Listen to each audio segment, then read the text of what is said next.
Sorry, this is happening a little quick for me. Let me get the things posted, and so we'll take a second. Illegalz is just getting into the lobby. Looks like I'm gonna have a co-caster in a little bit. Let me. So I gotta post an active streams and.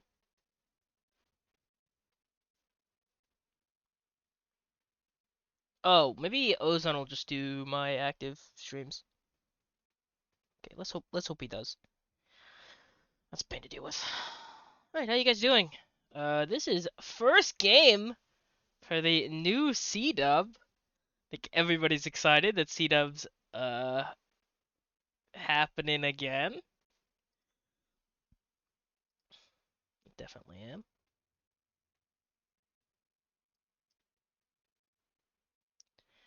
So it's like we've got almost everybody here. Right. I do have audio, sorry. Music kind of skews me up a little bit. So yeah, how you guys doing? You excited for the new season of CDUB? I'm sure it'll be a good time.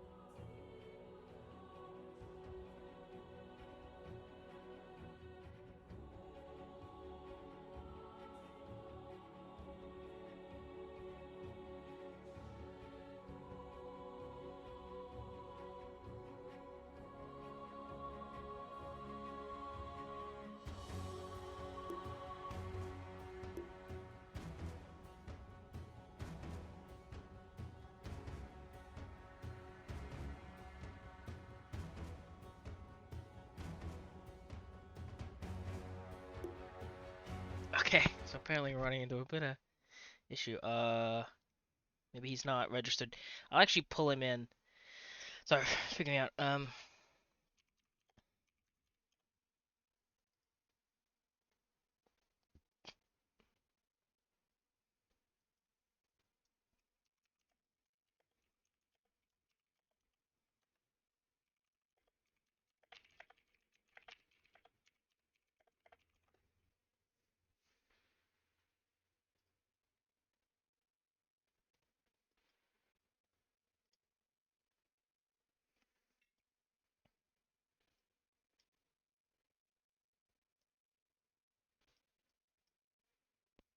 Hello. Hello. Hello. Hi, thanks for pulling me in. Yeah. Sorry, it's a little hectic today. Yeah, I got the feeling. Yeah, they just messaged me last night if I wanted to cast, but and stream, but I can't stream. Um, but definitely can cast. All right. We are live, by the way. So don't say Oh, anything. You wouldn't be afraid to be recorded forever. sure. I watched the video. I know my do's and don'ts. Okay. So what do you want me to call you? You can call me Zero. Okay, Zero works.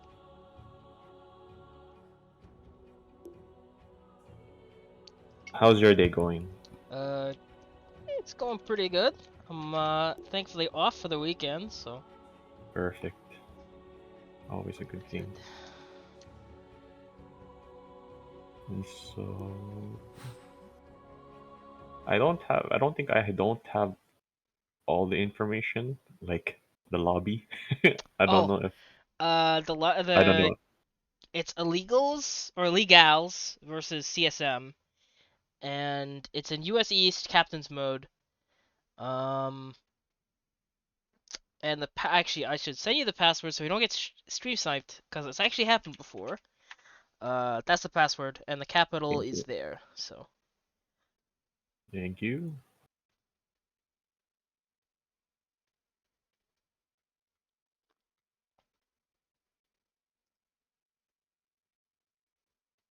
Nice. Very secure password.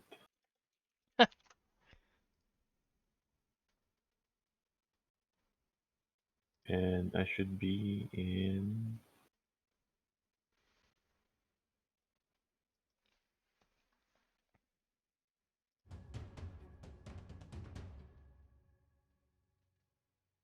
Okay, we're officially live here. Um, Just getting set up. Got in the lobby.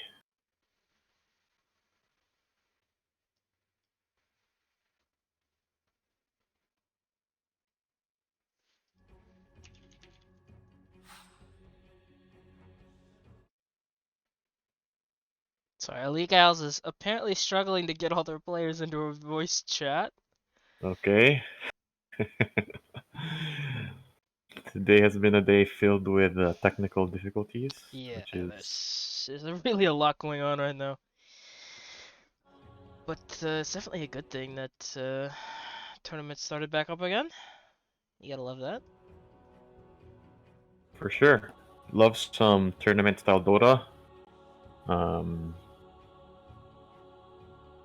and I don't know if you or anyone follows Pro Dota. All the teams are getting set up again. Yeah. Have you caught up with some of the Pro Dota news I've lately? seen some of the moves. Yeah.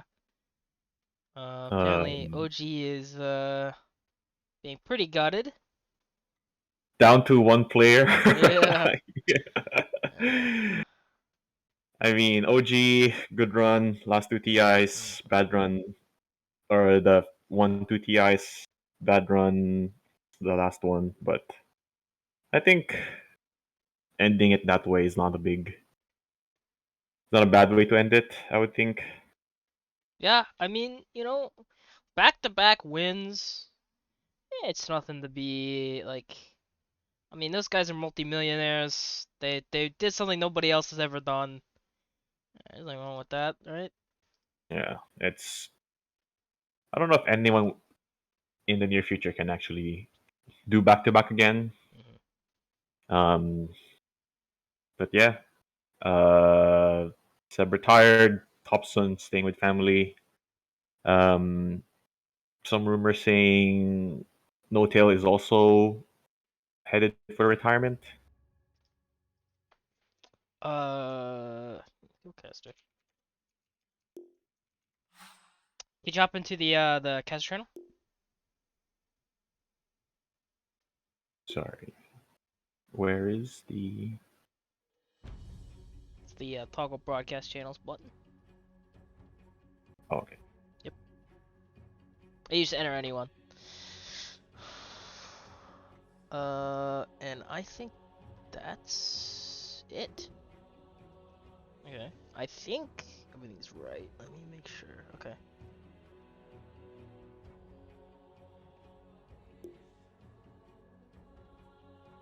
All right. perfect.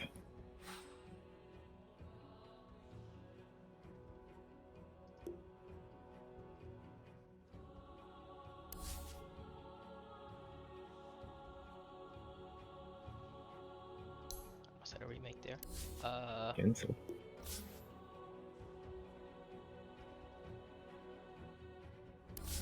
Yeah, it's weird.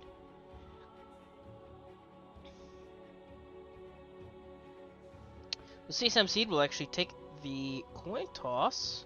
I'm sure they'll take last pick. There we go. And Illegalz will probably take Radiant. And there we go. The meta holds out. There we go. Okay. Let's get into the game.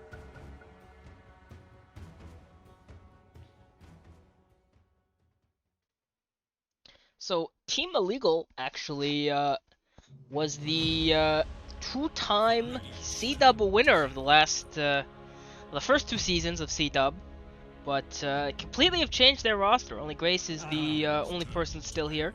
They've moved to an all-female roster, hence the name change Illegalz.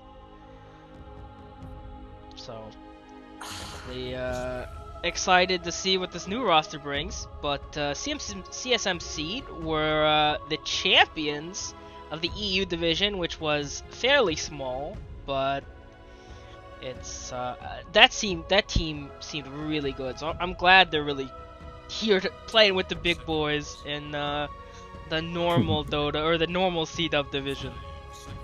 For sure. I did some. I forgot to say, like, this is like I'm a new caster for CDub. Just got the message last night saying if I can cast. So pretty new to CDub casting. I played in some stand-in games for a couple teams for some Division 2, I think, last season.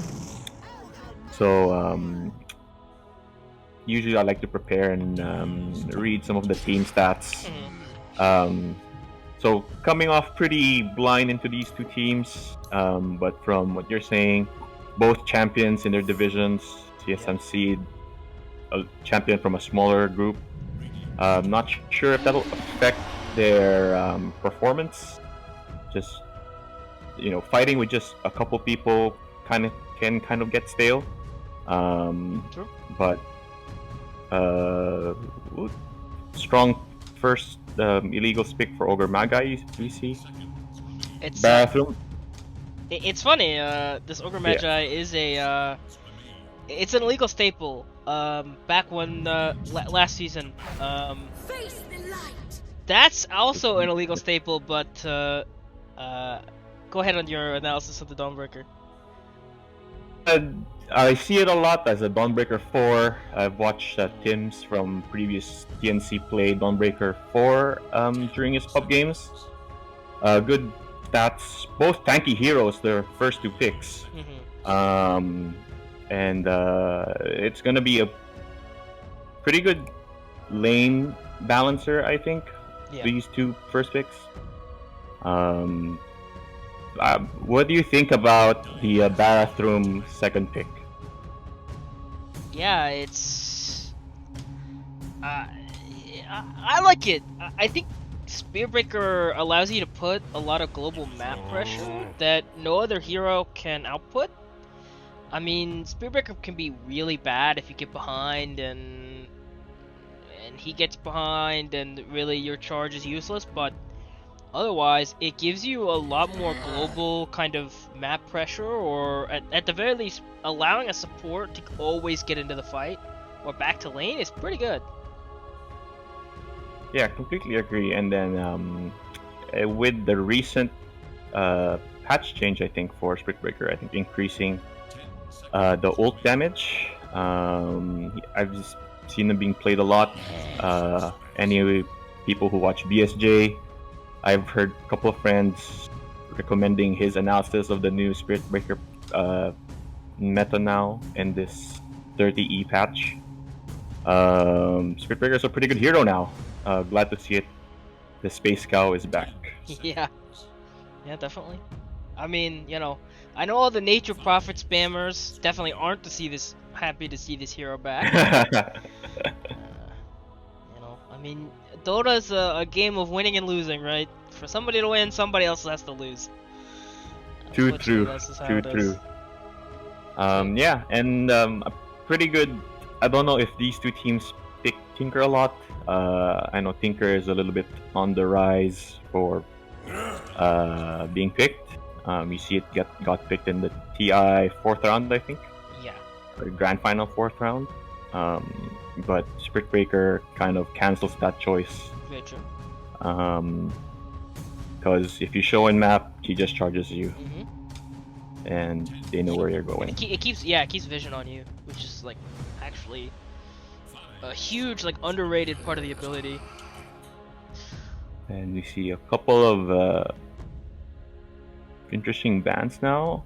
Ursa, bans. Yeah. We get gonna get big here.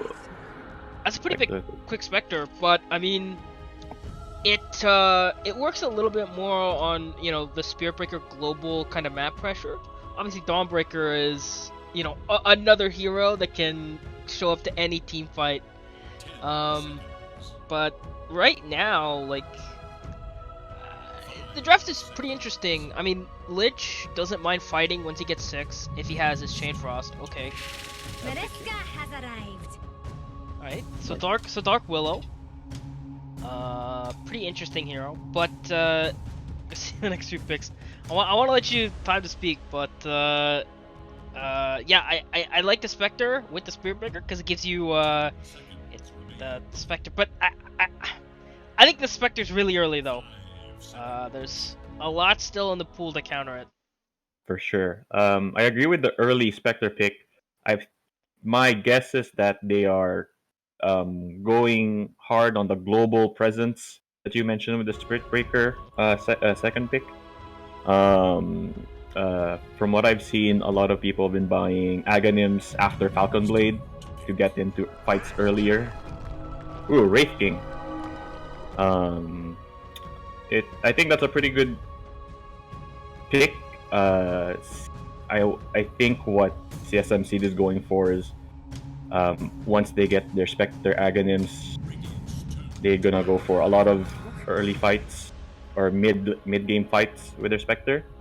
I think the cooldown for that Aghanim's skill is like 30 seconds.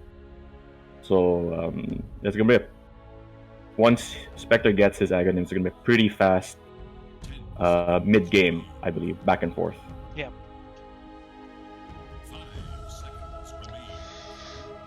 And so I think we just need a mid laner for both teams. Being that I'm the newbie here, what do you think these teams have in their roster for mid picks? Yeah, so unfortunately, the software I usually use to get some info on the players is bugged. Yeah. Which is always fun. But I can't exactly tell you what's going on mid lane. I guess I could say some heroes I would like to be picked based on the drafts. I definitely I like the maybe some high mobility hero on Illegalz like maybe a Void Spirit? They got the Void Spirit banned. Okay, well, Illegalz banned themselves. Of course, yeah. Yes. Okay. Yeah, it feels like my analysis is certainly falling apart. I don't know. It's interesting. I think you've got options. I want somebody mobile mid that's not gonna be charged or like Spectre haunted into and just gonna die, right? So like obviously the Zeus is off the table, the Sniper's off the table. It's gotta be something mobile, especially because like a lot of these like tanky mids are already out. For sure, I think mobile is the way to go for Illegals, just because although we had that Dawnbreaker global, we might get to see the side lanes for Illegals a bit more pressured. Once you have a Spirit Breaker that can charge anywhere on the map, you have a Spectre. Once level 6, you have Haunt. Once you get Aghanims up there, you have that single Haunt. So having a mobile mid will help kind of balance the lanes once Spectre gets his 6. There's still the Ember Spirit in the pool, I believe. It's a good mobile hero. Illegals banned Invoker. Most of their roster is mana dependent, especially the Wraith King without the Aghanim shard. I would say Illegals Ember is a pretty good pick. What else is there in the pool? Alright, so lightning round. You have to pick who's gonna be the CSM seed mid laner. Go. Zeus. I think really? Okay. They might go all in with the global strat.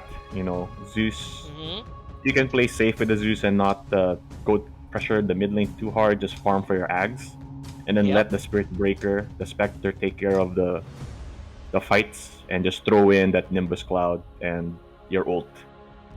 And that's around 600 damage, I believe, with the base magic resistance. So interesting draft so far. I can see two different opinions of where to go in the game.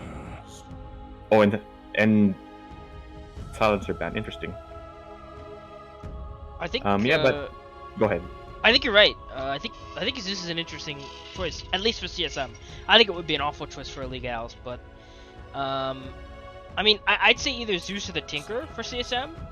Because either one of you gives you that global kind of map pressure, and it gives you like a whole lot of magic damage that you don't really have right now.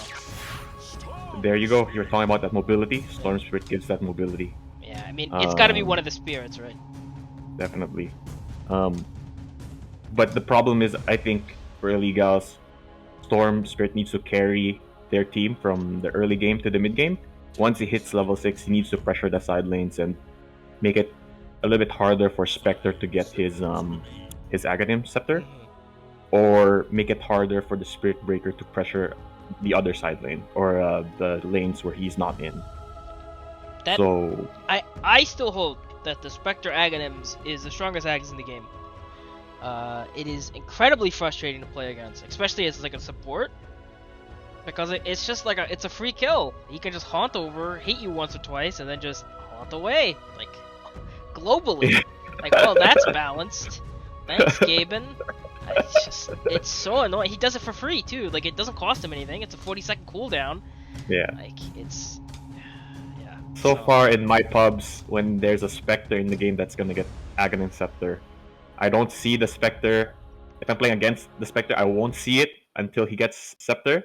Yeah. And then in 20 minutes, 25 minutes, he'll just show up, haunt someone, kill them, and just go back to farming. Yeah, I know. That's the problem with it. It's so good, especially against poor support mains, which get bullied Definitely. enough. So it's so scary when you get to that point as Spectre, where he can just solo kill you with the Manta, with a Basher maybe. Oh, Bristleback. That's an incredibly interesting pick. So Mid-Rubik? Mid-Rubik. Interesting. It could be, yeah.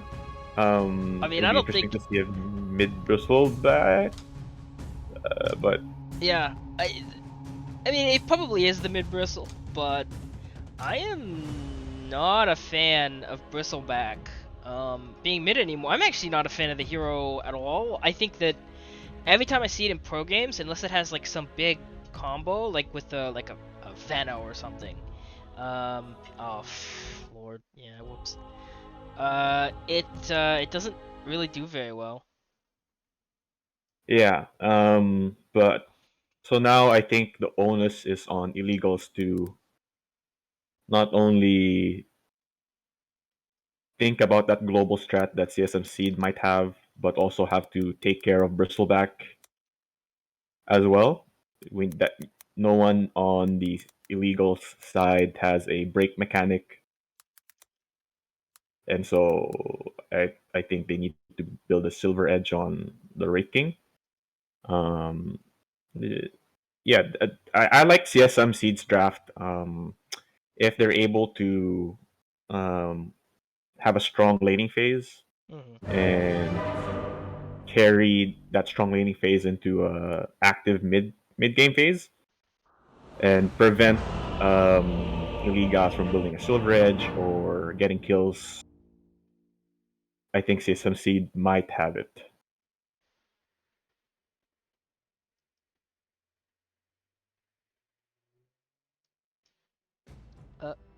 Oh. Sitting on a black screen here. Yeah, me too. Oh. I guess it's not just CDUB getting technical difficulty. Okay. I think they paused as soon as it started. Oh, there we go. You're right. It's very confusing for a second there. Okay. Bathroom break. You know, when nature calls, you can't ignore the call, especially before a hyped up Dota game. Yeah. I mean, it's probably a good thing I actually had to change the stream title. I still had it from the last stream that I did. So, I'm really throwing here, I gotta be honest. But alright, so let's do an Arcana count, right? It looks like 1-1. Unfortunately, this Wraith King does not have the Arcana, which is a little questionable, I gotta be honest. Yeah. Wraith King Arcana, one of my favorites, bringing back the Skeleton King. Also, What is your top one uh, Arcana right now? What would be your favorite Arcana? favorite Arcana. That's hard. Maybe the Rubik. I gotta be honest. Just because it does so many different things. Like for all the different spells. But I don't know. I like the Wind Ranger one a lot. Mostly because I just think the base Wind Ranger is so bad. It is. I completely agree with you. Such an upgrade, that Wind Ranger Arcana. I think I noticed this in one of. I think I was watching Wagamama play it, and Denice also have a specific effect for Wind Ranger. So like pretty detailed Arcana. Yeah. Love it. Oh, we resumed. Yes, here we go. Here we go. Illegalz versus CSM Seed. Unfortunately, no ticket system, so you guys can't see that at the top, but that is what's happening. If you guys weren't here for the draft, because I do see we have some new viewers, Illegalz is a full, it's a differing roster from the first few seasons, because it is a full female team. It's the only one in CDUB, I believe, so. You gotta love that that there's a full female team now. Yeah. Don't know why there hasn't been a. I know there's this team or league in Brazil that does all female teams. And that's a pretty nice thing to see. Oh, and just need more females in Dota. Yeah, certainly. We need more femoids in gaming. So they set up a ward down here. Classic. Wards on both sides. Looks like we might have a little bit of a contest on both sides. Okay, so Illegalz get the 3-1. They didn't even really attempt to contest. And it is gonna be a bristle mid. How do you feel about the bristle mid these days? I haven't seen it honestly in a while. Even when streamers are just like playing around, nobody picks bristle mid that much anymore. I think the Storm is just gonna farm creeps and not try not to die. Honestly. Yeah. I think it's a strong Storm mid for me this game, just because you'll have the Storm roaming around a lot more often, and that's what I would like to see. Bristleback just sits in the lane, spams his bristles, forces the tower, and not much else. It's kind of anti to the global strat, if you ask me. I mean, the one, harass on Woody Luddy. The real kind of, one disadvantage though, this is a Korbara, by the way. So... Interesting. This, the one kind of advantage of the Storm is that, both of the cores of CSM are very tanky. And so it's kind of difficult for him just to rotate on them, right? I mean, he can rotate and kill a support, but the cores are going to be a lot harder. For sure. Yeah, it's kind of this. I think a lot of strength 4s before Spirit and Earthshaker have been promoted to 3s recently. I remember. I'm not sure if it was VG Gaming or some of the Chinese teams that went an Earthshaker 3, and you can do a lot of damage with Enchant Totem, and just one-shot supports. So I'm not surprised the Barathroom being played as a 3 position. And yeah, I think you're right. Like, Storm might not do enough damage at the level 6 to maybe burst a bathroom, even Bristleback. So it'll be up to the Wraith King to bring that damage if he gets the farm to build it. And if you look at Wraith King, yeah, he's queued up the Desolator after Phase Boot, so yeah. I think that Wraith King understands that he has to bring the damage this game. I do like the wand coming out for the Storm Spirit.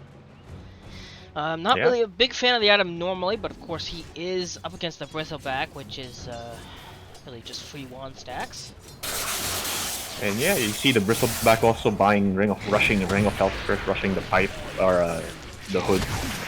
So both mids understand that they have to itemize against each other. That's the right call. If I'm Gerald the Herald though, I get this ring, and with the ring you're effectively unkillable as long as you don't get too crazy. I would love to see him either maybe if he can get a gank, that's kind of ideal. But if he can't, I want him to see it get a kill before the Storm Spirit hits 6, because I think that's your big timing. You can most certainly kill a Storm before they get 6, but after they get 6, it becomes very difficult. So I think getting that kill before they get 6 is actually a big deal in this matchup. Yeah, like you see they were facing off a couple minutes ago, and you see the Storm health drop really low. Yeah, I think the Bristol. Yeah. Unfortunately, no mana on the Dark Willow, or I think that would have been a kill. Breaker slowed, so far, I mean, already 5 minutes, no first blood. No first blood. I didn't know that I would be casting League of Legends today. Yeah, I think these two drafts, they didn't want to fight early laning phase. They just wanna sit in lane, let their cores farm, and I think the action will happen maybe 20 minutes, 25 minutes into the game. Okay.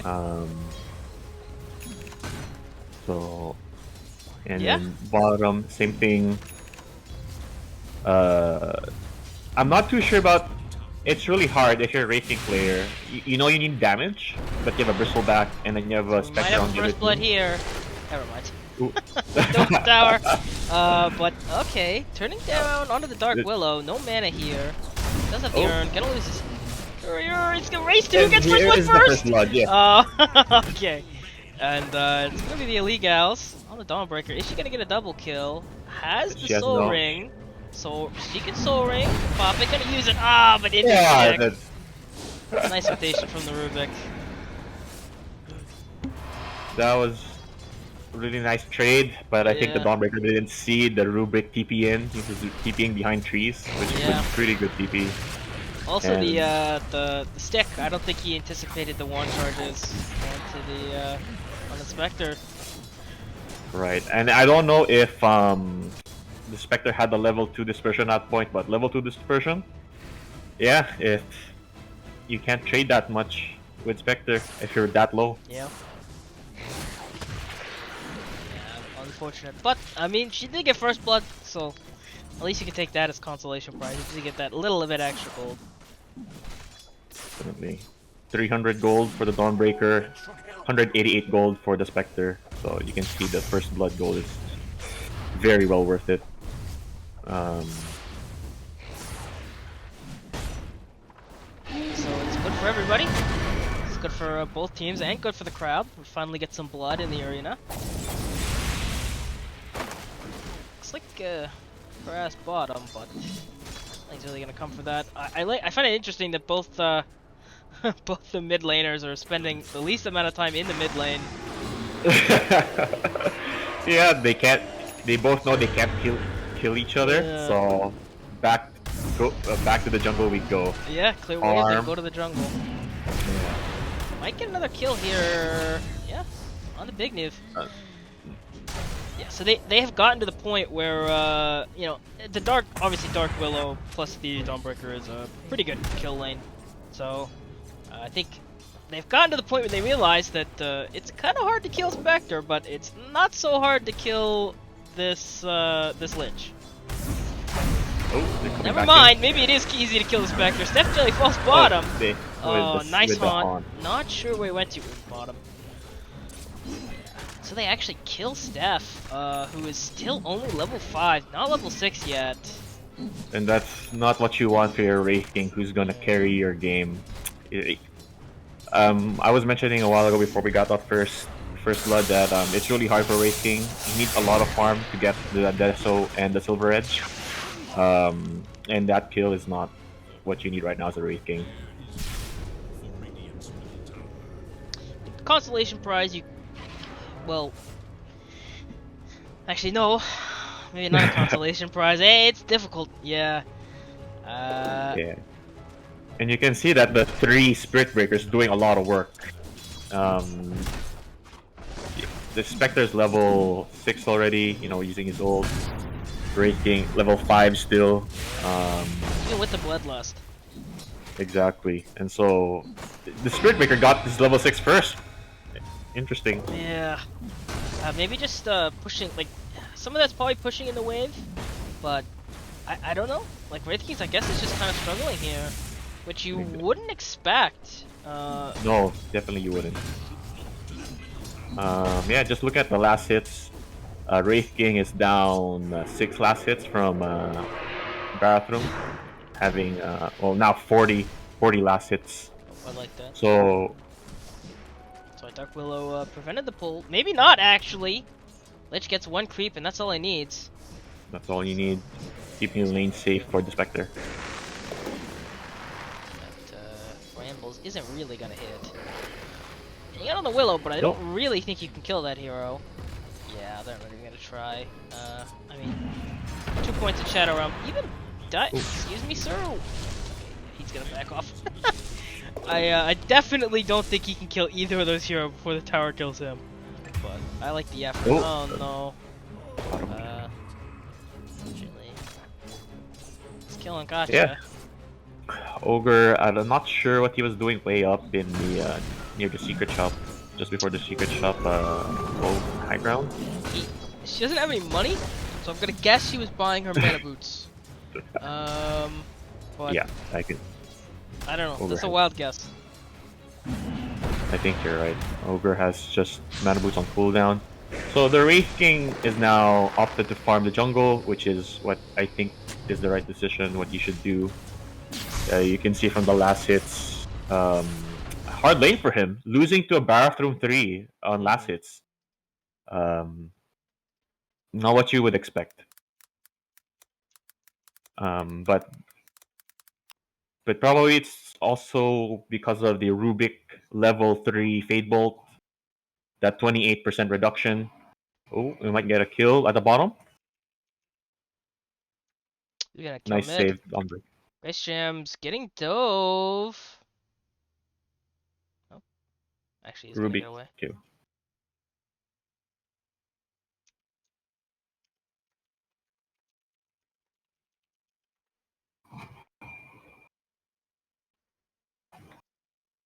Okay, sorry about that.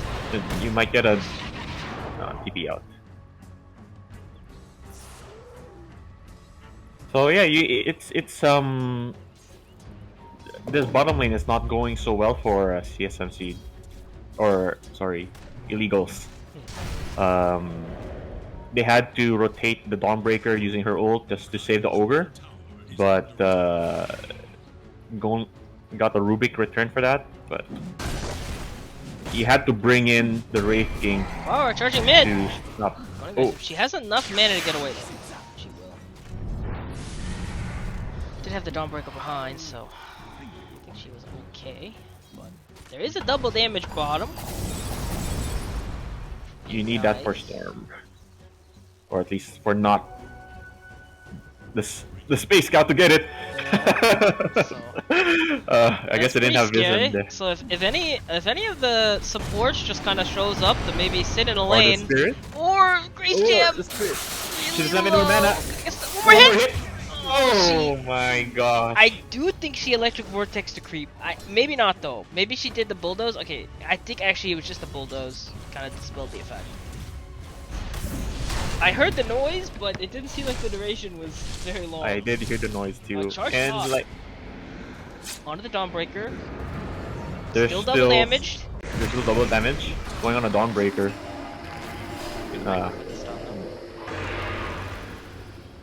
But yeah, like I think at the draft phase when I saw the bathroom pick, he is gonna be the one that does a lot of the action in the early game.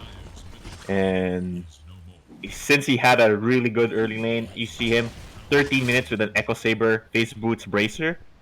Such a good early game for the Spirit Breaker. Yeah, very, very good. And the good thing about the Spirit Breaker, when he does get ahead, unlike some other heroes, he really can use every cent of that net worth to put map pressure. Another death. Lich kill. No mana on the Dawnbreaker though. Fallen. In return. Just gonna right click her to death. Oh, or put Adrian for that kill steal though. Gotta be honest. And if you go bottom, you can see bathroom. Actually, wasn't charging. I thought she was charging Raking, but it just ends up just hitting him with a stun. Passing by. Drive-by stun. And yeah, you can see the Spirit Breaker is queuing up on Ags. And that's reduces the charge of darkness. Yeah, and that's what you wanna see for the Spirit Breaker, just going where the fight is. He's gonna execute this? Oh, he's going in! He's going in! He has net. The ulti up top! Dawnbreaker heal!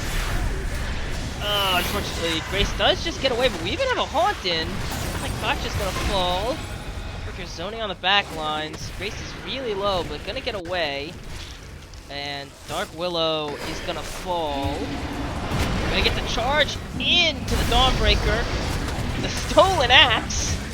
I actually don't even know what that ability is called. I gotta be honest. Celestial Hammer. Okay.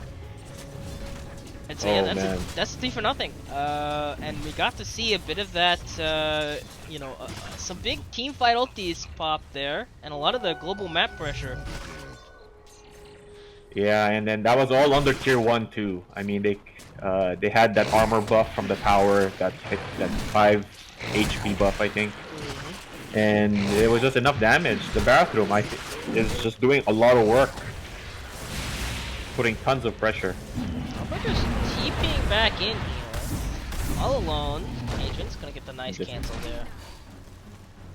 They're gonna get away. Looks like Grace is even there. Shield the Herald's kind of a very aggressive positioning.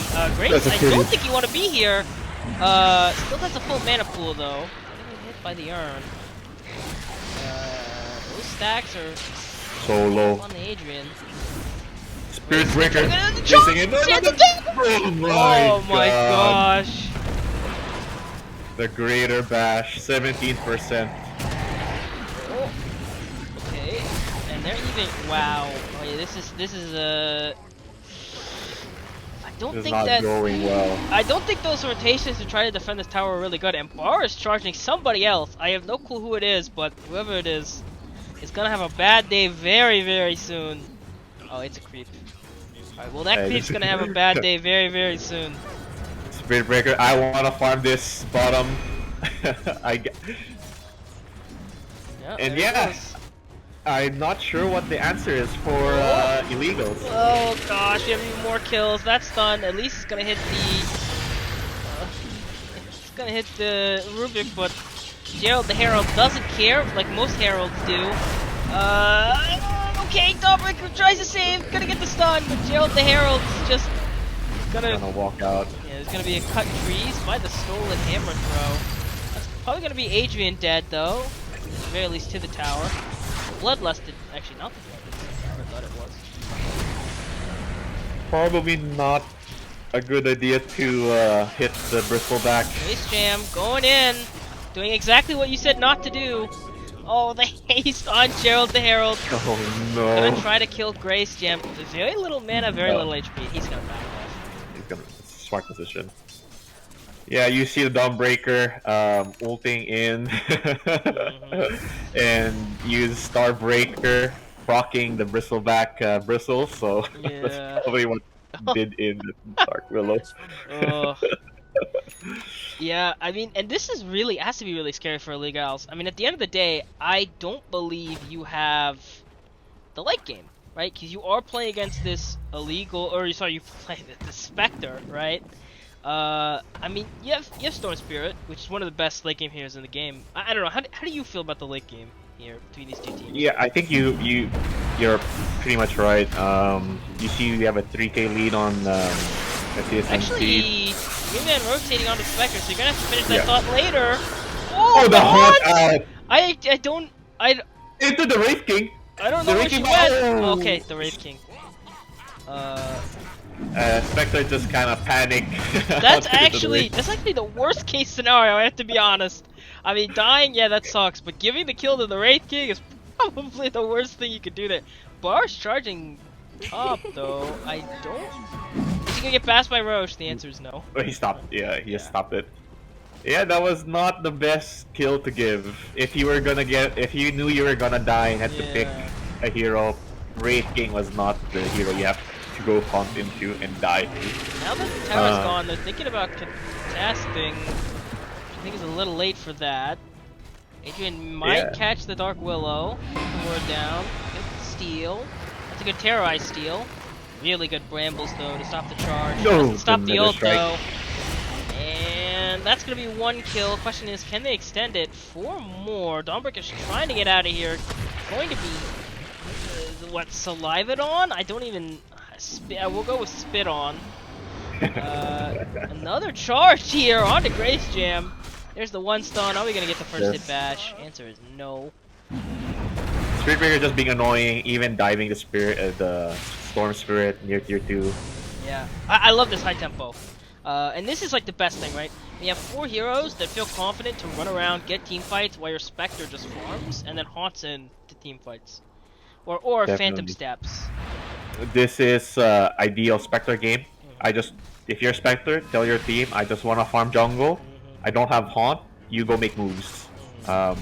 You can see he already has 3 components for the Ags, and like what I said during the draft phase, once he gets Ags, the cooldown for he just got it. He just got the Ags. So Shadow Step every 40 seconds. Such a high tempo single haunt. It's ridiculous. I have to be honest. Gabe, please remove this from the game. I hate it as a support. All right. Okay. You know what? I wish. Here's the thing. I would be okay if it was a haunt there, but you cannot haunt back. But the fact that you can haunt there, kill someone, then haunt back is ridiculous. But we do have the stolen terrorize, use on the Wraith King, and even the stolen Wraith Fire Blast. Holy crap! Rubik is doing a lot of work in this fight. Not just being initiated on here. That's a godlike terrorize to save the fight. Ogre's gonna fall, but no other heroes is gonna die today. That could have been a disaster. That Wraith Fire Blast from downtown! What is the range on that? Holy, look at this Rubik range on the Wraith Fire Blast! Good lord! Wraith Fire Blast, pretty good spell to steal. Yeah, the Arcane Supremacy plus 250 with Aetherlens. Oh my gosh, they're stunning the Dawnbreaker, and she's gonna fall.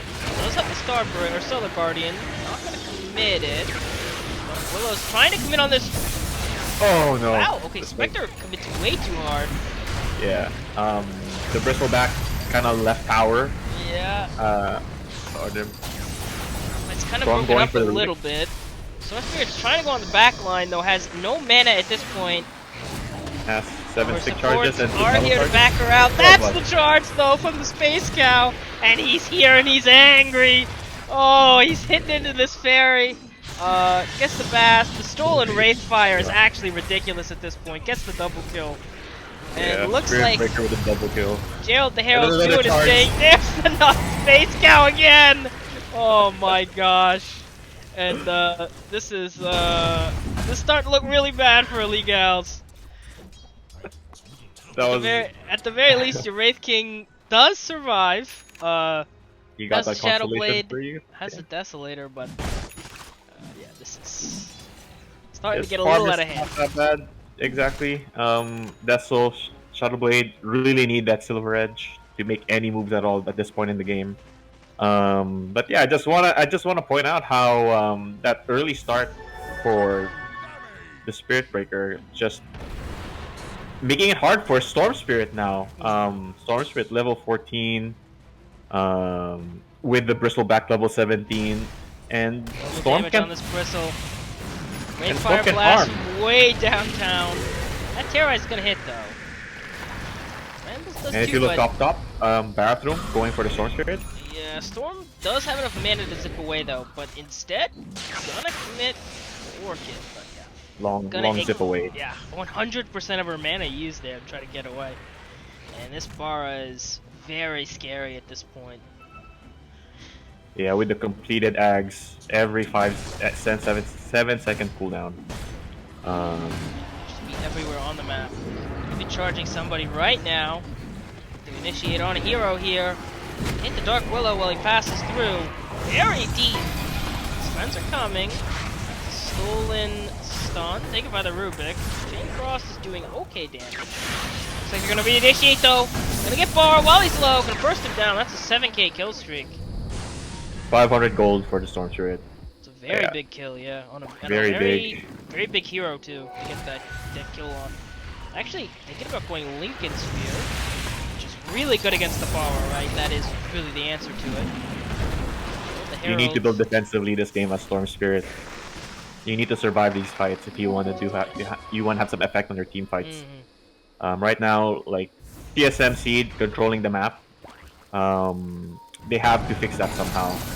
And getting that Storm effective on the map is the only way to go at this point. But you see the Wraith King quietly farming for Silver Edge. Once he gets Silver Edge, if he puts it to good use, he can burst either the Bristleback or Spectre.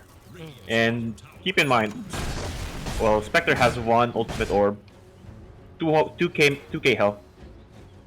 Still doable to burst, I think, if you go all in with the Storm and the Wraith King and Ogre Fire Blast. But oh, he's switching it up to Manta. Charge top though.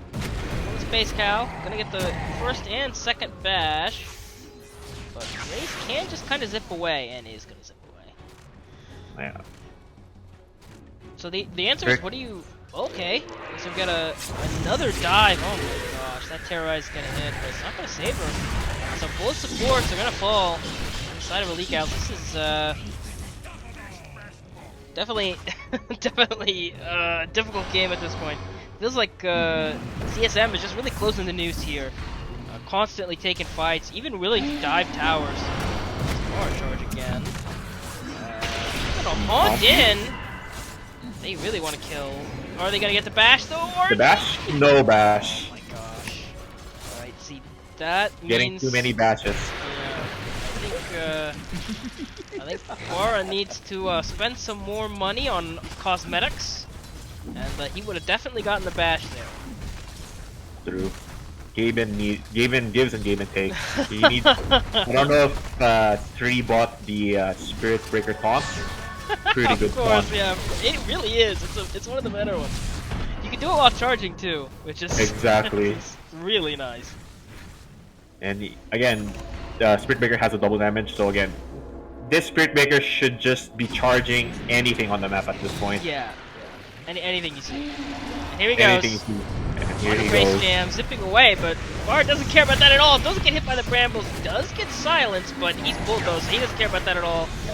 Does Zips out. spell the old, but I mean still bulldoze. Very tanky. That chain frost is gonna kill the ogre.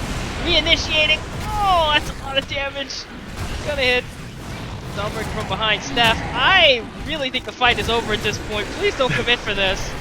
Okay, double brambles. But right now, you really just want to get Steph out of this position. Dawnbreaker That is was gonna go in. Oh no. It was a Rubik. It was a Rubik Celestial Hammer or Solar Guardian. Oh, okay, all right. Yeah, Rubik rolled that. I actually thought the Dawnbreaker brought back. I was very confused. Me too. I was looking for the Dawnbreaker, but he didn't come out. The Rubik just jumped in. Yeah, yeah. See, I yeah. So So well yeah, played. I mean, this is at this point AK lead. 8-24 on the scoreboard. Not looking good for Illegals. Yeah. I Just mean, I I think the game's not unwinnable. I still think they have a chance, but they're really struggling on these fights because they never get the initiation and they always lose like 1 or 2 heroes to an initiation.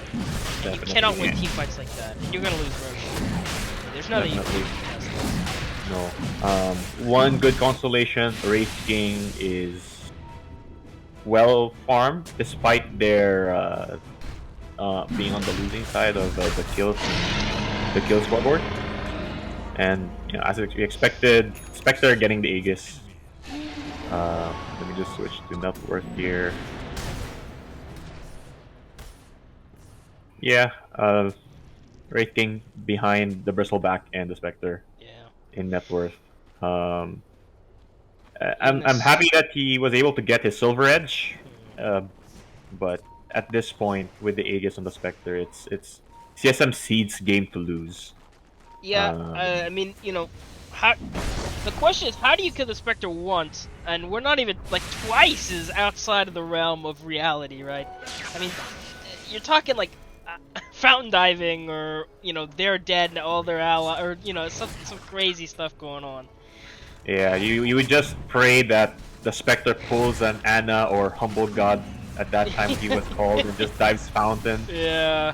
and just capitalize on those mistakes for CSM Seed. But it looks like they're not making any mistakes. They're pretty disciplined. Just Yeah. letting the Bristleback just push towers.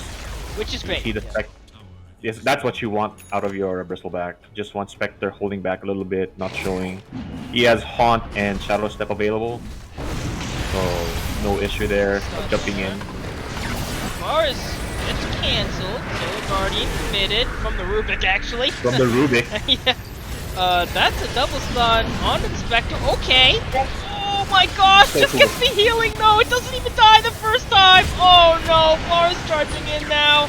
And here comes Harold the Gerald. I mean, Gerald the Herald or something. I can't even remember. He's gonna dive a little too He's deep. dead. What do you least coming? Okay, guys. Guys. Okay, he gets popped. Right from dead. Guys. Okay. He gotta get out. Going on He Adrian. commits the Adrian's haunt. gonna die too. Spectre is gonna actually commit the haunt just to survive. I guess they are OG fans, specifically Anna. They did exactly what I said. Well, the game is still winnable if the game is still throwable. And they're actually stuck to straight down it. Oh, I can just no. imagine Illegal's team comps right now. Go mid now. Yeah, go mid. Go mid. I guess just ban a buyback, but I mean, of course that's not gonna happen. Okay, little bit of attack pause there, just to discuss on who's gonna buy back. I'm sure.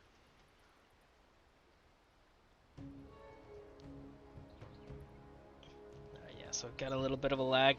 Spectre is here in the secret shop. Not sure what she's thinking about buying though. Oof.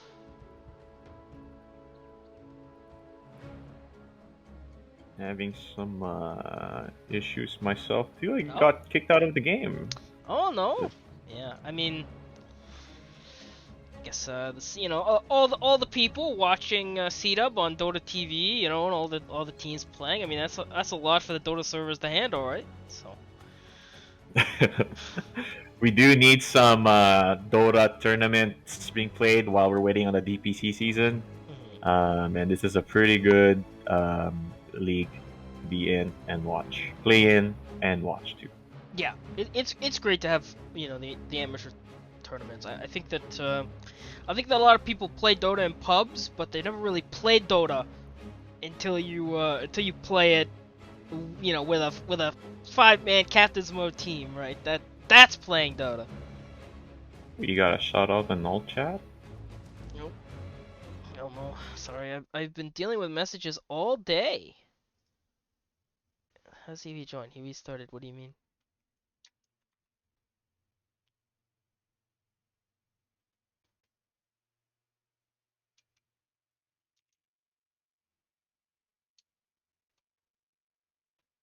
What do you mean he can't rejoin? Oh no. What? What?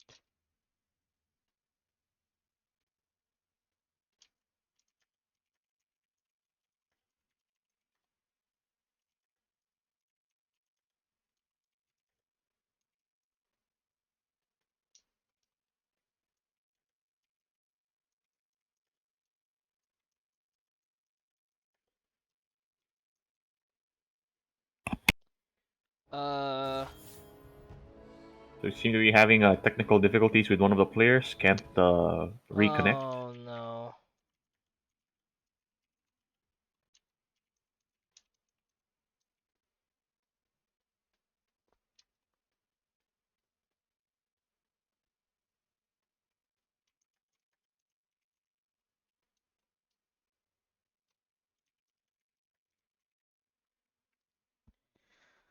Oh well.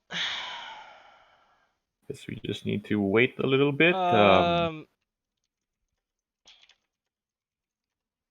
Okay. Can you potentially take one for the team here? I. Okay. So, can you? I'll check it, cause either way we're fucked. I'm pretty sure if you hit disconnect, you're fucked. Oh no, never mind. Wait. It seems to be there's an issue with the Dota Oh, 2 next. coordinator. I can try to disconnect. Never mind.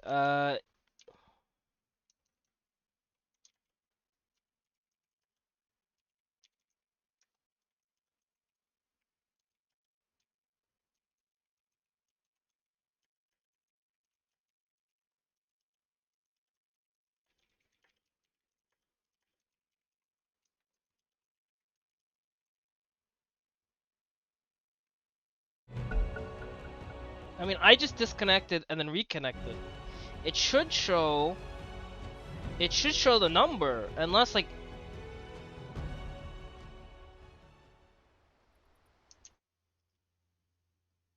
Oh no. Okay, this is a bit of a disaster.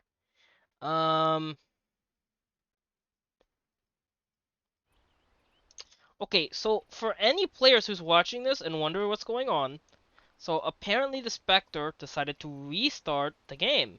He can't join back on the lobby. No, Oh, you can't you can't he can't. It's okay. Sorry.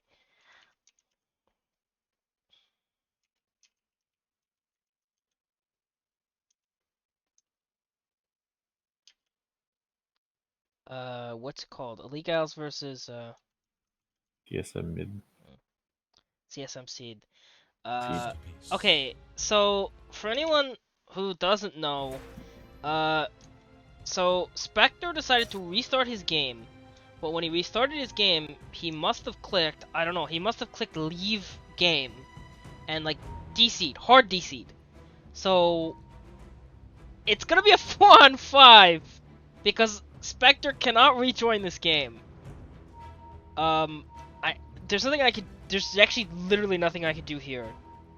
Um.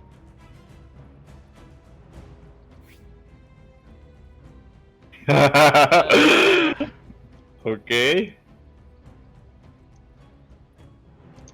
Yeah. So pro tip for anyone who's ever wanting to reset, like redo your game, don't hit disconnect. Just close Dota and then relaunch it. Like you don't have to disconnect or anything. Like just close Dota and then relaunch Dota.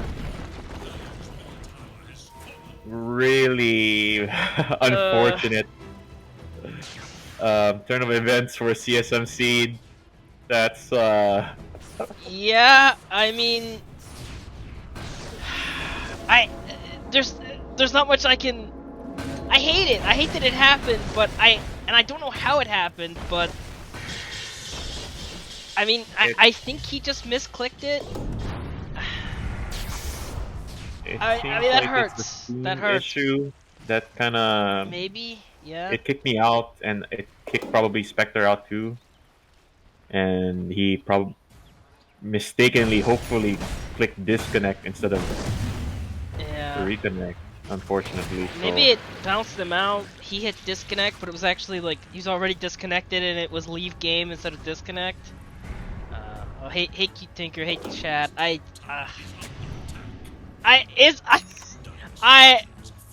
This is a good game, and it's still winnable. It is distinctly still winnable for either side, but that hurts. And Bar's charging in though. Looks like we're gonna have the Chainfire Blast. They're gonna get Whistle back here. Another charge in. Grace Jam's gonna dodge that. Steph is here in Invis, but they already have Vision on her.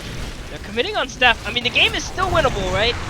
That's It's supercharging winnable. all your other heroes, right? Oh, the coordinator's busted. Yeah, Okay, well, you know what? That happened, and now we gotta we have to accept And now we have that a just happened. 4v5 right now. And we gotta move on, okay, chat? I know, but we have a 4v5 Illegalz versus CSM Seed. CSM Seed just gonna go on with it, try to win 4v5, and the game is still winnable. Bar, unfortunately, gonna get stunned before he gets in. He has a Adrian's bulldog gonna be roll, initiated so on. those 2 stuns reduced. Yep, Whistle though, oh my gosh. Unfortunately for Illegalz, Bristle wasn't the one who DC'd because he is solo carrying this game right now. Just almost him and the Bar are so difficult to end. But when we were talking about oh, it's okay, CSMC has the late game. I do believe that narrative is very much changed at this point. They need to end this game. You know, you can call it grace of God, divine intervention, whatever you want to call it. Yeah, there's the Bar charging in, gonna get cancelled. That's a really good Chain Frost though. Gerald the Herald recommitting that Chain Frost. Full duration. That's a really good terrorize. The Bar! Oh my knees! Oh no. Holy crap, these bristles! Somebody needs to cut their yard. Holy crap, Gerald the Herald though is committing in, gonna get killed definitely the first time.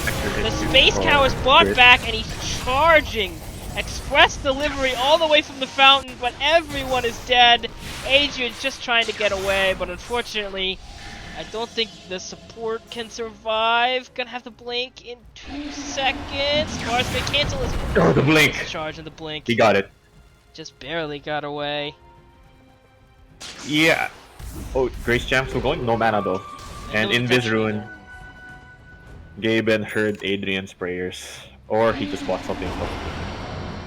Yeah, so, I yeah, guess, like you were saying, Yeah, sorry, go ahead. change of narrative. Yeah, you know, Team CSMC was trying to pressure and end quickly. While they were fighting, I quickly looked at Spectre's items. Totally gone. They all sold it. Yeah, so, they all sold it. I mean, that's the play.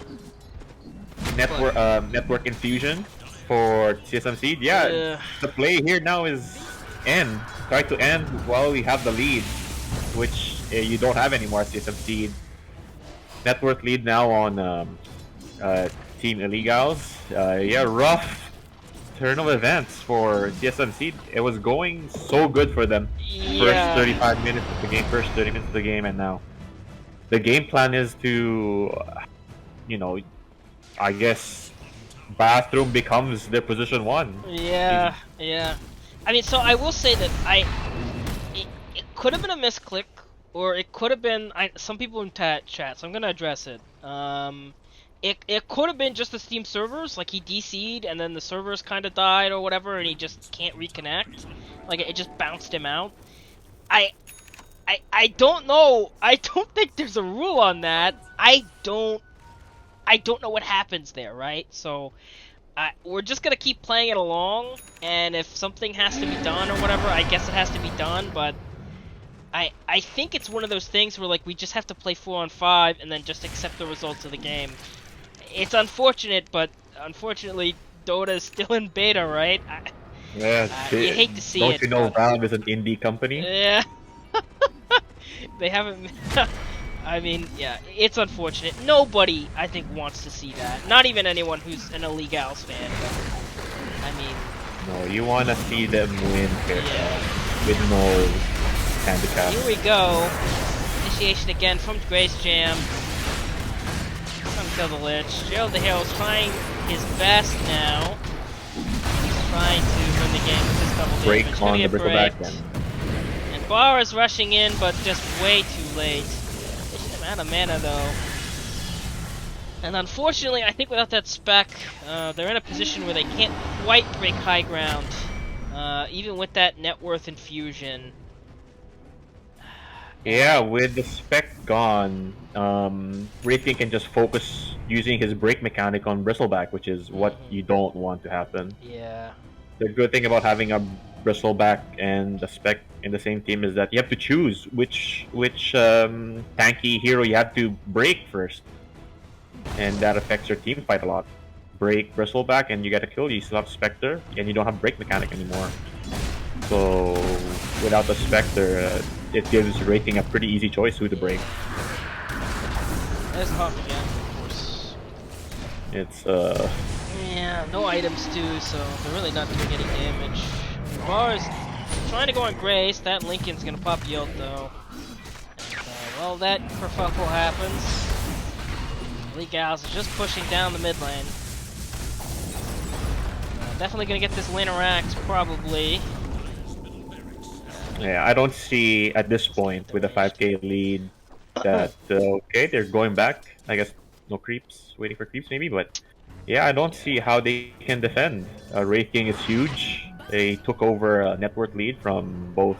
Well, looking at the net worth graph, Spectre 1 net worth, 2 net worth. I'm not sure why it's. So this is an interesting mechanic for Dota. If you play 4v5, I don't know if anyone else knows, but your network gets diverted to your teammates. So right now, if you look at the net worth, it's just hovering at 4 or 5 and then getting diverted to his team. But let's see what they do with that network infusion.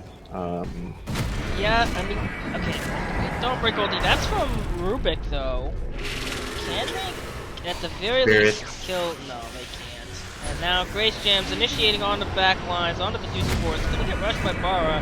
That ulti is actually from the Dawnbreaker. Oh, that's an gonna Axe fall. one? Yeah. She has Axe, okay. Yeah, I think at this point, if you're Illegalz, your Wraithking has Skadi, Silver Edge, super tanky, 3k health. Almost even Ags. Almost Ags. So now your backlines can't be really as easily bursted. And they're initiating onto the Lich to and kill him too. your Storm has a little bit less pressure now because of the Lincolns. If I was Illegalz, I would want them to just push towers. I think they're in a pretty good spot now to just take some towers, take some racks. Ooh, whoop, Oh. double zip, just for the courier. That's the BKB. So that actually really matters. Gerald the Herald's all alone. Unfortunately, this isn't 10 minutes ago where he could kill all 4 of these heroes all alone. And yeah, and you see the Wraithking getting from the front. Oh, he's going on the back line. He's gonna get the Ogre. Gerald the Herald barely surviving, but is surviving at least for now. Tree's gonna pop BKB being committed. Well played, but unfortunately though, isn't actually gonna be able to kill the Dark Willow. He has to charge. Now gonna be stunned. He's gonna die. And Rubik's Yeah. trying his best. And those two fights, the Wraithking didn't use any break mechanics for those two kills on the two heroes. You need break mechanics. Yeah. So he's gotten to a point where break or not, he'll put a hurt on you. Yeah. Either way. yeah. And then Roche spawn, second Roche, so it has the Aghanim shard. Yeah, they're gonna go first. So Illegalz is playing a bit defensively. I mean, I guess the worst thing you can do is just kind of dive down high ground and feed 5, right? But, so they're gonna play it a little defensively, get the road before they go up high ground. Gets the shard. There's the haunt. Maybe trying to steal it. I think they tried to steal, yeah. Nice attempt. And I think, oh, and Spectre actually committed Haunt to Ogre. And they gave him a free. Even if you don't have any net worth, you give 400 gold. Yeah, 3 times kill streak, right? That was still going on. So Interesting, but really unfortunate for CSM Seed. yeah, I mean, I hate it. I legitimately hate it. I mean, this No, like if I'm not saying 100% they win. They did just lose that team fight before, but it would have been a game.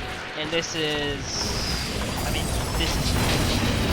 yeah, Dota is a game where you see people's psychologies of their situation. And There's gonna fall here. Shield the Heroes trying to do what he can. Adrian's being initiated on as well. Steph trying to burst Gerald the Herald and really succeeding here. Terrorize hits. Spaceship zipping all the way around. Unfortunately, these guys just. That's still a Guardian steal, but. I mean, at this point, like, they're just so tanky, right? The Dawnbreaker, the mobility from the Storm, and then Staff is just great off. exactly. There's the charge, onto the back line, it's really the only people you can kill. Rezu. He's gonna die too. That pops the Aegis. He's gonna kill the bar, he's gonna buy back. Adrian really wants to get out of here, but not gonna get out of here. And, thankfully, they're not fountain farming at the very least. Back? Oh yeah, so Tim. They give it GG. I mean, good on CSM Seed, holding it out for like 13 minutes or something. But yeah, sad face. Not the way you want to win. But I mean, Dota 2 is a better game, so you get kicked out when you disconnect. Yeah, yeah. Sad faces. I hate that. Yeah, I legitimately hate that. It feels like we took a good game and then Dota ruined it. Thanks, Gaben. Yeah. So I mean, Illegals does take the win. And I do believe this is a BO3, right? I'm not insane. So I mean, CSM's not out of it. Like they're putting in the back foot, but they're not out of it. Yeah, they gotta tell their Spectre, if you get kicked out again, Yeah. just take a chill pill. Let's see what loads, and Yeah. press the right button accordingly. But yeah, not the way you want to go. We had a pretty good game there. Unfortunately, technical issues. Spectre got kicked out, but CSM, didn't give up. They sold Spectre's items. Fought at the Radiant high ground for what seems like 10 minutes straight. Yeah. And didn't give up, which is what you want in a team, even if they had their position one taken away from them. So good sportsmanship from CSM Seed side. I'm pretty sure Illegals not happy with the win, the way they won. But yeah, you got to move on from this, reset your mindset, and go for game 2 at this point. And yeah, unfortunate, but let's just look forward to game 2. And CSM Seed has a pretty good draft. They had a pretty good draft, and Illegals, I think they were didn't catch. They didn't catch it right away. I think. About how strong their early game would be. And I think they need to adjust their second round draft to see what if Tree is going to pick up Barathrum again, or maybe change it up. Okay, so because their forward did a good job. The Dota client is out of date, so we're gonna have to take a little break while everybody updates.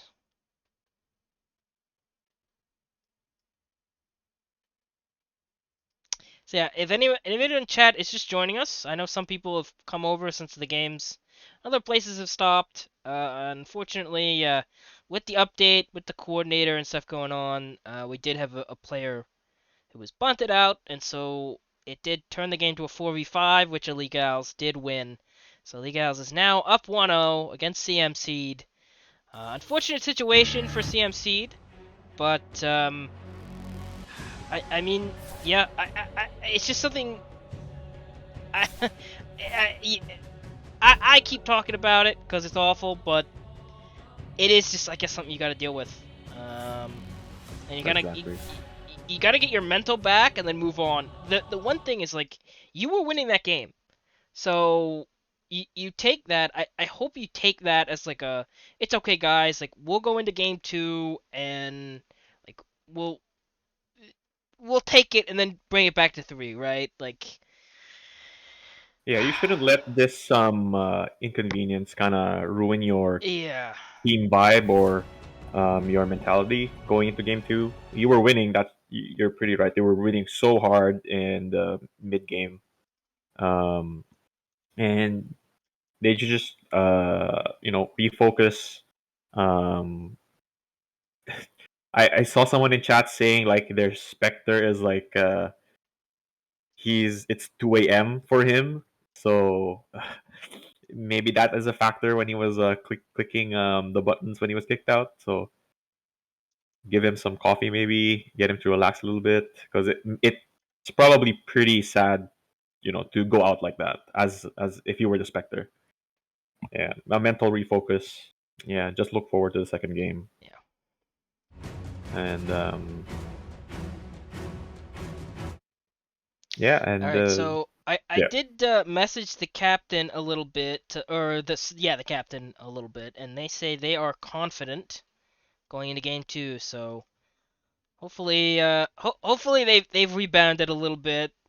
Uh, I, I think they should feel good. I mean, yeah, that thing happened, but that's like bizarre circumstances, right? And that's the only reason you lost, in my opinion. I think you had that game pretty well. I don't think it's 100%, but I put it like 85. it was definitely, like I said a while ago, it's CSM Seed's game to lose. Yeah. They were pretty disciplined in terms of their movements. Maybe that like semi fountain dive was unnecessary. But for the most part of the whole game, they were pretty disciplined. They knew what they were doing on each phase of the game. Even when their spec got kicked out of the game, they knew that they had to end at that point. Yeah, yeah. I mean, they made all the right choices. Unfortunately, it just didn't work out for them. The one Yeah. advantage, though, CSMC does have coach. And we see a lot of pro teams now picking up the coach, and using that coach is more of a like mental coach. Some teams even have a dedicated mental coach. And Oh yeah, for so, sure. I hope this coach can kind of come in and like help these guys like yeah, what happened was like some bizarre garbage. Gaben screwed us in game one, but we gotta go into game two. Like, we were leading game one. Like, it's we can still win this series, right? All we gotta do is just take us back to game three. So Exactly. Yeah, I think we know, or at least we speculated what CSM Seed mentality is going to be for the next game. I think a good question now is what is Illegal's mentality going to be going to yeah. game two, because they were the underdog that game, and I don't know if someone bought like an Arcana or something on their side. Gaben during the game, Oh Gaben no. did some magic and gave them a handicap, Yeah. but yeah, Illegals. What do you think is Illegals going to be doing for game two? Yeah. I mean, so I think you got to be a little bit relieved because you did kind of get a game gifted to you. Um, I mean, I feel like that's not a stretch to say that. I mean, it's not a certain that you lose because, again, they had just won a team fight, so it's not certain you lose. But it's definitely after that DC. I mean, it was your game, so you did just get gifted a free win that you probably shouldn't have gotten. So I think you got to be a little relieved. I mean, you gotta be. You're not satisfied with how that happened, but I think you're at least somewhat happy you got the win there. But I would be scared if I'm illegals and I start to lose early on in the second game, because you did just spend like 40 minutes on the back burner. If you spend another 40 minutes there, it could really hit your mental, right? Because you might feel like you didn't deserve to win that first game. And so, you know, CSM could this could fire them up even more, right? This might not be demoralizing to them if they start to get that lead early, and that's what I would do if I'm a captain. I think this all comes down to early game. Whoever's mental is better in this early game is gonna carry the series. Yeah, absolutely right. Like, if I was in Illegals, I wouldn't be satisfied with that win. We knew we were losing and we didn't have an answer. I think, in my opinion, they didn't have a look in that um, end game for them if the Spectre was connected to the game. Um, Definitely, early game is really important for them. In my opinion, I think they need to have, if they're gonna draft wherein both their side lanes are gonna be a little bit inactive, they need to have a mid who will make moves, use the mid power timings, level 6 runes to kind of get some easy kills on the side lanes. I think for me that was missing for Illegals during the early mid games. Yeah, it was a Storm and Bristleback mid, so to me that would be like a Storm free mid to say the least. It kind of free because you don't have anyone kind of pressuring you that much. Because Yeah. as we saw with the game, the Bristleback was also farming.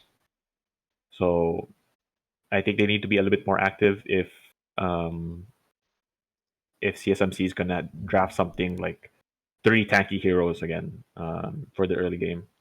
I think that's key for Illegals Yeah. this coming game 2. So while this is happening, let me get a little we'll call it a view of CDUB, like the NFL likes to bounce to other games. Yeah. I will get you guys a little bit of an update on some of the other games and some of the other streams that are going on in this CDUB expanded universe.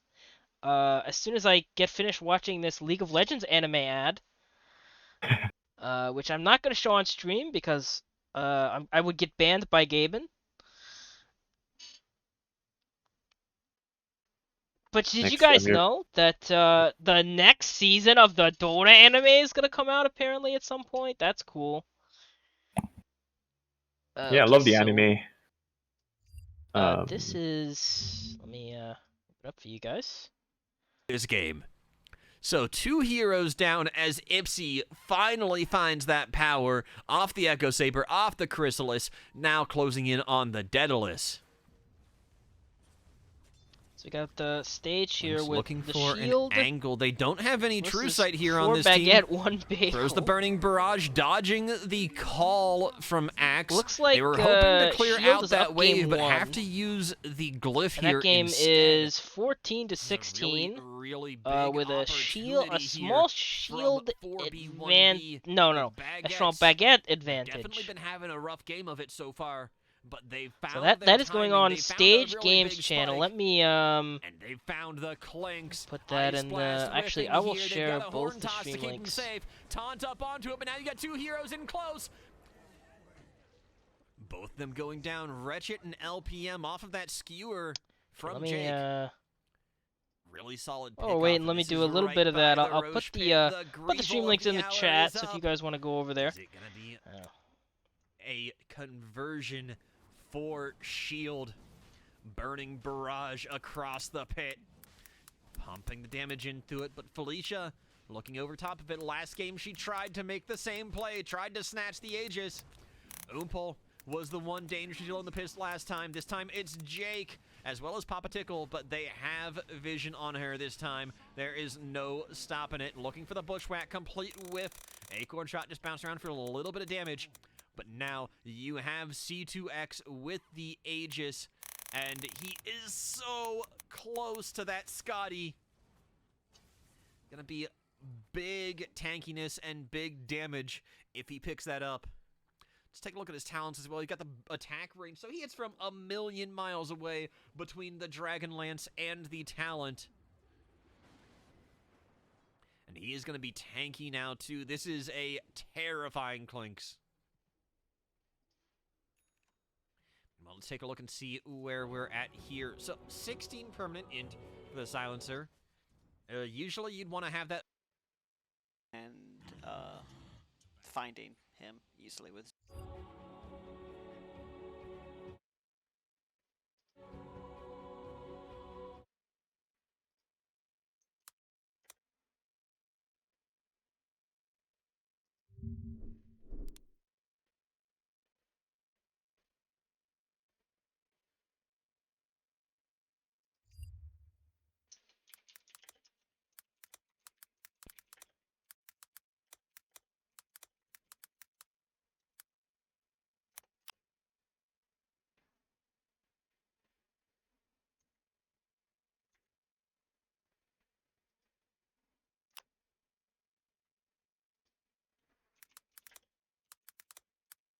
RGB versus Honkers, game 2 in draft.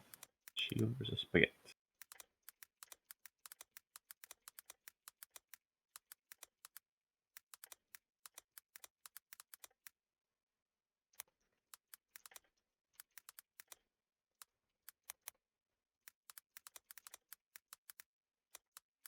Okay, sorry, that took way too long.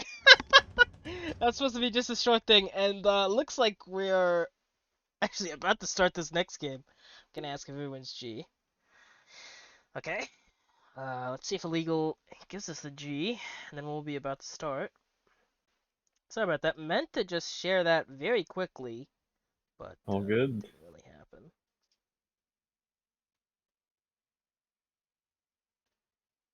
Alright, so it looks like everything good. People are in lobbies. Okay. Okay, seems like CSM is already sent in the GWR. Go when ready. Everyone is good to go.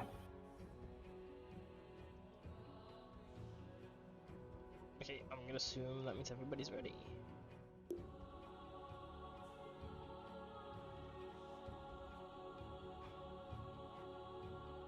So it's Illegal's choice.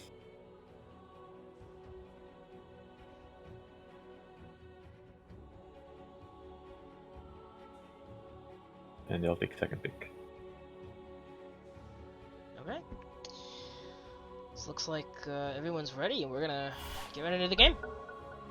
Yeah. So far, yeah, Illegal's CSMC, very exciting teams to watch. That was pretty. Yeah, that was pretty good game one until the impossible happened. But you know, I mean, yeah. But we're going into game two. Game one was pretty good until it wasn't. But yeah, just going into game two. Let's see how both these teams kind of bounce back from that. Yeah. This time, let's see how their drafts are going to go. It seems like CSM Seed has some sort of philosophy with the drafting phase, a bit more coherent or more obvious. They were going for that global rotation strat. Illegals, I'm not too sure what their strat is for their game one drafting phase. I think they were more answers to CSM Seed's draft. You can definitely play Dota that way, but your heroes might not be. You need a next level brain to kind of weave that into your draft and make your draft a little bit more coherent if you're just answering your opponent's drafts too. So yeah, so we can see some bans right now. CM and Wind Ranger ban on the CSM Seed side. Shadow Shaman ban. Kind of interesting bans. What do you think? Why is their bans? Two Arcanas. Arcana.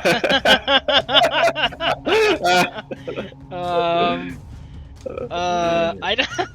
Okay. I don't know. I mean, okay, the bar makes sense. I mean, that's the one. I mean, obviously. Exactly. Yeah. That's something you want to ban if you're illegals. You saw how much destruction Yes. it did in every phase of the game. Mhm. I'm not sure how that Barra beat that Wraith King in the laning phase. Yeah. At I think 6 or 7 minutes, Mhm. he was ahead 600 gold or 200 gold or something like that. 6 last hits. Insane Barra game for I think it was Yeah. 3 playing it. Their captain. Yeah, Lion first pick, solid first pick. Lion such a good hero. Um, Q such an insane spell. It's basically a ravage. You hit some points of the game. You can hit a Q with 5 people. It's Yeah. a ravage. Yeah. Um, Gonna get the different. Okay, we got the Lion and the Witch Doctor, my favorite hero. quick And the picks again. Dawnbreakers. Yeah, gonna go on Illegals. Once again, or Illegals once again. Illegalz. Yeah, like I think you mentioned in the first draft, Dawnbreaker is a constant pick for them. Yes, it was. At least last season. Though the player that constantly played it isn't on their team anymore, but yeah. Interesting. Rubik, yeah. Rubik did a pretty Like good game. Did a pretty good laning phase. I attributed Rubik's Fade Bolt into securing more last hits for that bathroom where he was laning with. I'm not sure about the Dawnbreaker pick. I don't think it was very effective that last game. Just brings like a kind of like a not so strong heal for the ult, like an unreliable stun. She's tanky for sure, but I'm not too sure Dawnbreaker is a really strong hero as a 3 position, as a core position. So I'm interested to see what their strat is now as we go into the drafting phase. So some Jug, Ursa bans on CSM seed side. Weaver ban, Illegals, Void Spirit. Interesting. Yeah, last draft, CSM seed third pick their core. So it'll be interesting if they do that again this time around. But so far I'm liking the support picks from CSM seed. Yeah, last time Seed did have the Bara second pick, so they actually flexed the Rubik out a little bit longer. Be interesting to see if they just go for a core or if they just go for the offlaner. The bans are pretty much the same on both sides. Though CSM takes out the Spectre, which I like. I mean, if you're not gonna get that first pick, I mean, if they take Spectre and Dawnbreaker, that's a lot of global like kind of map pressure that you don't really want to give up. Yeah. Yeah, I would have loved to have gone into maybe their cores profiles if I had some time. Just see what they played. It'd be interesting to see if they have any pocket strats. Being that they use Dawnbreaker a lot, maybe they have some sort of strat with Dawnbreaker. Or PA ban. So I'm interested to see what offlane they pick. If this is an offlaner position 4. Well, yeah, go ahead. I pulled up a Dota buff for their hard carry, but she has played a new hero every single game in her last 20 games, so who knows? Who knows? In Dota there's like 2 ways you can play it. Like you can grind, you do the grind, or you just play for fun. So you know what? The good thing about it though is that chat and us will be equally surprised by the next pick. That's true. You always love a good surprise. Or maybe their core player is doing a Yaporo he played. Yeah. Or maybe not. Just picks a Raking again. Yeah. I mean, I feel like Illegalz kinda just wants to play game 1 again. If I'm honest, I think probably both teams want to play game 1 again. Obviously, Illegalz doesn't want to see the Bara again, but I feel like that last game was like so mentally intensive or whatever. They just want to play it again. They just want to run it back. Yeah, I mean, you from my point of view, it was such a from Illegal's storyline. You know, they were underdogs, and they were trying their best. They itemized against their tanky heroes, the Raking buying the Deso, the Silver Edge, the Skadi, and so they were in the right mindset. They knew what to do. Um, They picked the oh, hard carry again. Third pick. Both teams picked their hard carries, and yeah, just continuing what I said, like they knew what to do. They knew how to itemize against their opponents. It's just that the win was given to them. It does. If you were playing that hard, making all the right moves, you don't want to win like that. You know, you want to win because of all the decisions you made. Yeah. So I can see why they would just maybe want to. Maybe in their subconscious mind, it's like, let's just do game 1 again. Yeah. And let's pick Slardar. Okay. So yeah, but CSMC not wanting to repeat game 1. It seems like. Yeah. I mean, they probably want to get as far away from game 1 as maybe they can get. I mean, okay, so Slardar's interesting that it gives you the infest target, but I'm a little iffy on the Slardar. I just feel like the hero is very feast or famine. I mean, obviously it's really good into melee heroes like the Wraith King is. But I feel like if it doesn't have if it doesn't have a good lane and it gets behind, it really struggles. Because you can't be Bash God Slardar without items. It just doesn't work, so it's a very item dependent offlaner. Mariska has arrived. And they go for the Dark Willow again as their position 4. So I think it's the same off lane for Team Illegalz. Yeah, probably is. The Dawn Dark Willow combo. So and yeah, not a big fan of Slardar this patch, this meta. He is very strong with the corrosive haste and the bash. But Wraith King has 2 lives, so and again, the beauty about Wraith King is that you can itemize against your opponents. Wraith King has of course such a free hero to play that if you can build Radiance against Lardar, gives him the mischance with the Radiance effect, or you can build you can even build Halberd on Wraith King too. Have 2 halberds because Lifestealer, that's a good way to counter Lifestealer. True. It gives you evasion too, 13% evasion on the halberd. So I'm not sure if Slardar was the pick here as an offlane. Yeah. I mean, it is theoretically good into the Wraith King because you can constantly bash him when he comes up the lane, right? You get the 3 hits on the creeps, and then you get the 1 hit on Wraith King, and you can constantly keep doing that. And that's actually kind of cancer for Wraith King to play against, but yeah. And then but I think like you said, Slardar needs to have a really good lane. Witch Doctor is pretty annoying to lane against. Which Doctor is annoying? Which one? Yeah. Which? Okay, sorry. I have to make that joke with somebody new every time. Okay, sorry. To be fair, I haven't heard of that before. Okay, lightning round on the mid laner. Who do you think, CSM? Sorry to cut you off. I don't know. I mean, Bristleback wasn't really the problem that game. You can go Bristleback again if that's your comfort hero. Okay. But you gotta pick one, and you gotta stake 100 MMR on it.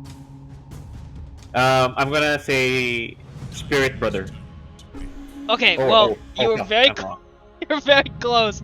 Well, that's neither of those are Spirit heroes, but I mean, okay, that TA was instantly very quick, but I mean, like, there's not a lot of DOT here, and by not a lot, I mean really none. And obviously TA is a classic puck counter. Yeah, Refraction, such a good skill. I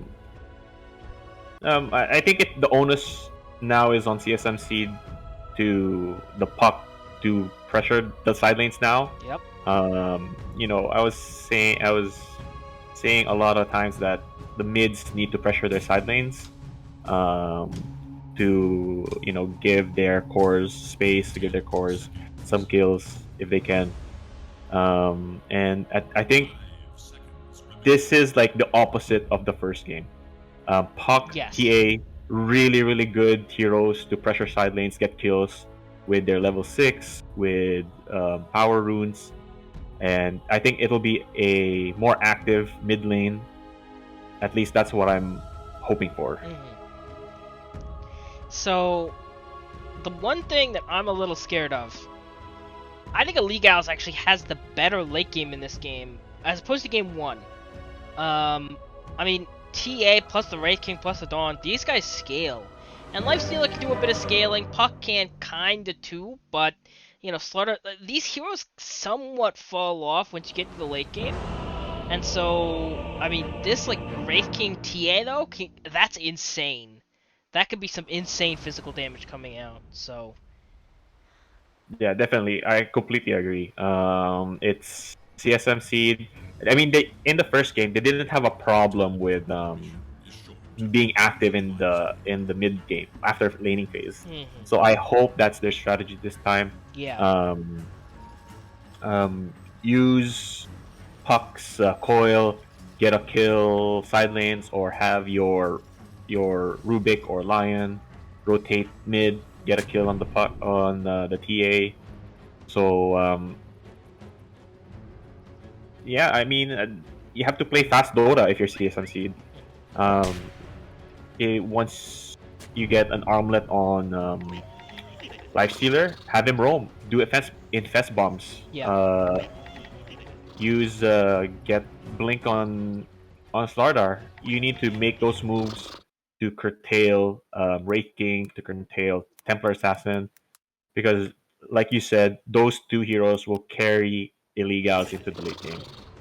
And if they are free farm, it'll be the opposite of game 1, wherein Illegals was receiving the beating. This time they'll be giving the beating. Yeah. I mean, are we gonna see... last game, Illegalz got 3-1 on the bounty runes. Are we gonna see it again? My guess is no! Let's combat going on both sides. Actually, the answer was yes! Once again. I mean, Illegalz is just... they're willing to put out that pressure on the runes. Yeah, it's a pretty good strat. I was having an argument with my friend, which is better, runes or first blood? And if you do the math, first blood or runes are much better. You give gold to all your teammates, not just one, and you multiply it by 5, right? So 40 times 5. I can't really do quick maths. 200. So if you get 3, it's like easy 600 net worth for the whole dire side. Yeah.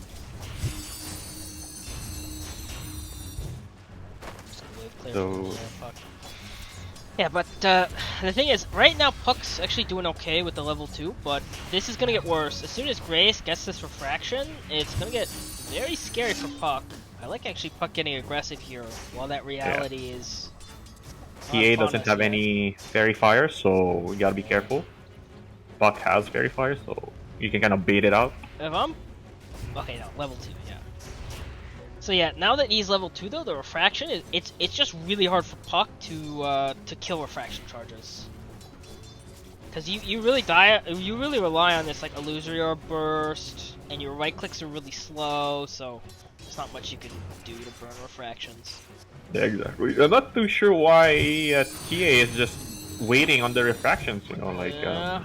I mean, she has full mana, right? So why not use use full it? mana. Even helps you get last hits, right? Because it gives you the bonus damage. Exactly. So Thanks for the follow, by the way.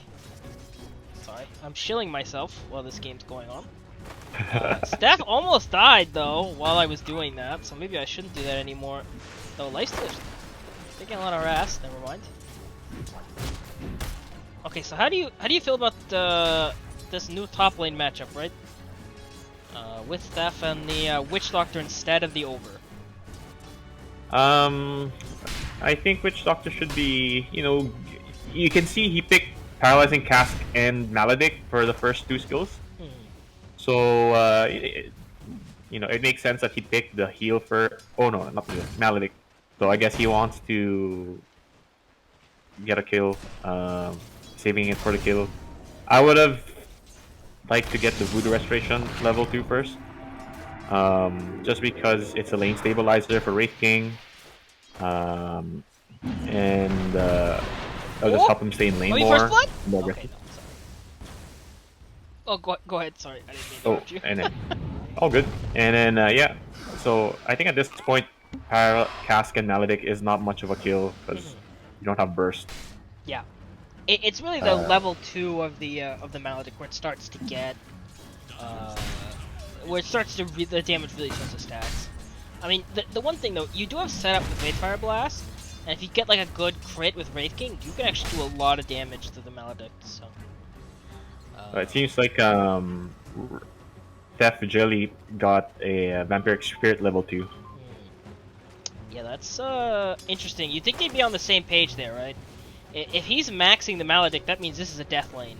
But Wraith King is going Vampiric Spirit, which is very much not a kill lane, so... Yeah. Oh, Ooh, no, I first missed blood. that. They die. I mean, they die. They dove him. Ahead of myself. Straight on the tower.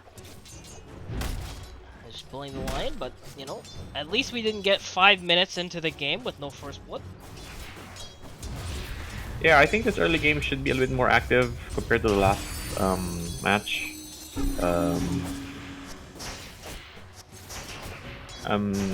But I think in the mid lane, it's just like they really want to go out for each other instead of. I think we'll see more active mids at the 6-minute mark with the power runes spawning. We see both of them are level 5, so they're gonna be hitting level 6 soon. The thing is, Woody's the only one here who went bottle. I think TA's not really a really big bottle builder. But I feel like you want to at the very least contest the Puck's runes, right? Exactly. I think the Buck got to both the water runes for the 4 minutes. So. He did. Or, it's a female player. Wait, no, it's not. It's the other team. Never mind. Okay. And then again, another kill for the Lion. Yeah, like that. So you see the effectiveness of this like Dark Willow Dawnbreaker combo. If you go out of position, Dark Willow uses one or two of its stuns or her stuns, and the follow up on the Dawnbreaker. Yeah, I'm not too sure why the 5 position is giving this much kills if he already has experience with this Dark Willow Dawnbreaker combo. So maybe getting a little bit too aggressive. Yeah. And Witch Doctor's maxing Yeah. this Maledict. if you go bottom, fuck me, the rotation bottom, using coil on Dawnbreaker. And ooh, the Bramble save. Oh, but it was Puck kill. Yeah, Puck jaunted to the orb and got the right click, I think. But yeah, like I said, level 6. Puck TP's bottom. It's gonna be power rune, so I'm not sure he's gonna attempt the power rune grab. Yeah, it's only an invis. It's top. Looks like Grace is gonna take it. Yeah. So Is she And gonna yeah. rotate with this? No, she's not. oh, I'm just gonna go back mid lane. So yeah.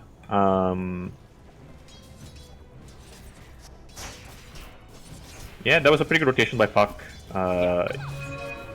Grabbed a pretty good kill on the Dawnbreaker, which was giving bottom lane a pretty hard time. Yeah, it's the classic. You know, as soon as you get 6, you get the rune in the river, then you rotate to A lane to get June Coil off. I think we a little bit of a dive here on the Slardar, but okay, he's gonna back off now. The Yeah, Maledict and is on the then- Rubik, but he's taking that much damage. Nice D-ward. Yeah, so far this top lane for Steph Jelly on the Wraith King again, going a bit better. Well, As I Puck say is here that, to I look change at- that. Yeah. As I say that, I look at the last hits and she has 20 last hits to start with 34. No. Yeah, and Puck is here to try to, at the very least, gonna kill the Witch Doctor probably. We're gonna see the initiation. There's the 1 stun. There's the silence. There's the And Illusory orb kill. Doesn't even need to use the Dream Carl. You took that shape too far. Yeah. Puck doing puck things, rotating with skills. A little bit of a fight bottom though. Gerald the Herald's taking a lot of damage. Hops into a creep though. The classic Lifestealer play. Big Noof is trying to get away. Does He have has his stun Q. if he wants to use it. Holding his Q. Turn around though. Interesting. I guess there was no look there because the Lifestealer was a little bit low. He didn't want to fight. Good discipline from both of them. Not using spells, maybe saving it for when they feel like it's a good time. But yeah, and Lifestealer going for the armlet. My guess is that once he has armlet, they'll do some moves with an infest bomb. Maybe you can. Right now, you can do an infest bomb with a puck. You know, jaunt in with illusory orb, pop out. Does have double damage by the way. So does have the double damage in the bottle. If you're playing PA, I think maybe you're fine. Like just farming the wave, going back into the small camp, farming that. But yeah, Unfortunately, a little too aggressive on Big Noof. They can just kill you so easily. Dive to your top though. Might see both 5s dying. Or, unfortunately, that's just the way Dota works. you gotta get for the easy kills. Yeah. Get killed their core, just go for the easy kills. Oh, Slaughter's already level 6. Yeah, and So Red that's King is not not. good. Again, same thing as last game. Step Jelly, a level behind 3. So she's gonna retreat into the jungle, just farm there, get level 6. Here we go, double damage, pop by Puck. Get the Dream Carl. Or the Dark Willow, who immediately goes Oh, into the Shadow Realm. got stunned. Relocate Oh, no, double kill? on the Dawnbreaker, and that's gonna be a kill on the Woody Liddy, but is it? Yes, it is. A little bit of a misplay on the puck, getting stuck in the brambles. Yeah. Unfortunate, but Yeah, good that's- reaction on the Dark Willow. Yeah, a really good reaction too on the Dawnbreaker to rotate in there. And that's gonna be a kill on the Big Nuke. Might even be a triple kill. That Brambles is gonna hit. First crown as well. Okay. Does enrage it off. Do you dive this though? The answer is apparently no. No. Well, you know, the one thing about Grace is, you know, in this game is that at the very least, you know, you've been left alone to free farm here. Third in net worth right now at, or actually second in net worth at 4,000 gold at this point. Dawnbreaker is number 1, so Wow, where did that come from?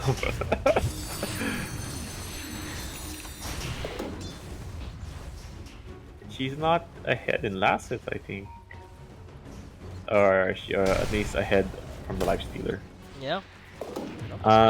Must be the kills she's been getting down bottom That's true. on the Lion. Drew as well. 3 kills on the Lion, all those. One thing that I'm not seeing as beneficial for Illegals is that both cores are farming. So, like you give the Wraith King the top part, and you give TA the bottom part. So that means that these 3, the rest of the teammates have to make moves somewhere. Yeah. It's really hard as a support player and an off lane to just kind of wait for your cores to farm because you're the strongest at the early game and the mid game. Yep. But you see, yeah, I'm looking at Dark Willow and Witch Doctor, and they're just hovering over tier 1. Yeah, they want to take this fight, but they don't have a core. And they can't make a move because it's a Rubik puck, you know. Yeah. If you don't get there, oh, Stolen. Committed. And That's yeah. the real Dawnbreaker, by the way. Committing here. Gonna get the sun off on the Puck. Puck's gonna fall here. Puck dies. Okay, Yeah. that's not a good trade for them. Yeah, I don't know if take that that's every day of the lucky. week. Yeah. I don't know if that's lucky or that's the strat, you know, trade for 5 for 2. Yeah. But if you're a Witch Doctor, you're gonna be good with that. You're gonna be happy with that. Oh, Dark Lord denies the double damage. Yeah, but still, you can see that Illegals a little bit passive. I think Yeah, CSM Seed is just waiting for the puck to call some moves. Again, TP's mid, wanting to pressure that mid tower. Go bottom. Ooh, Gerald Darrell trying to go for the kill, Yeah. but just rages away. Yeah,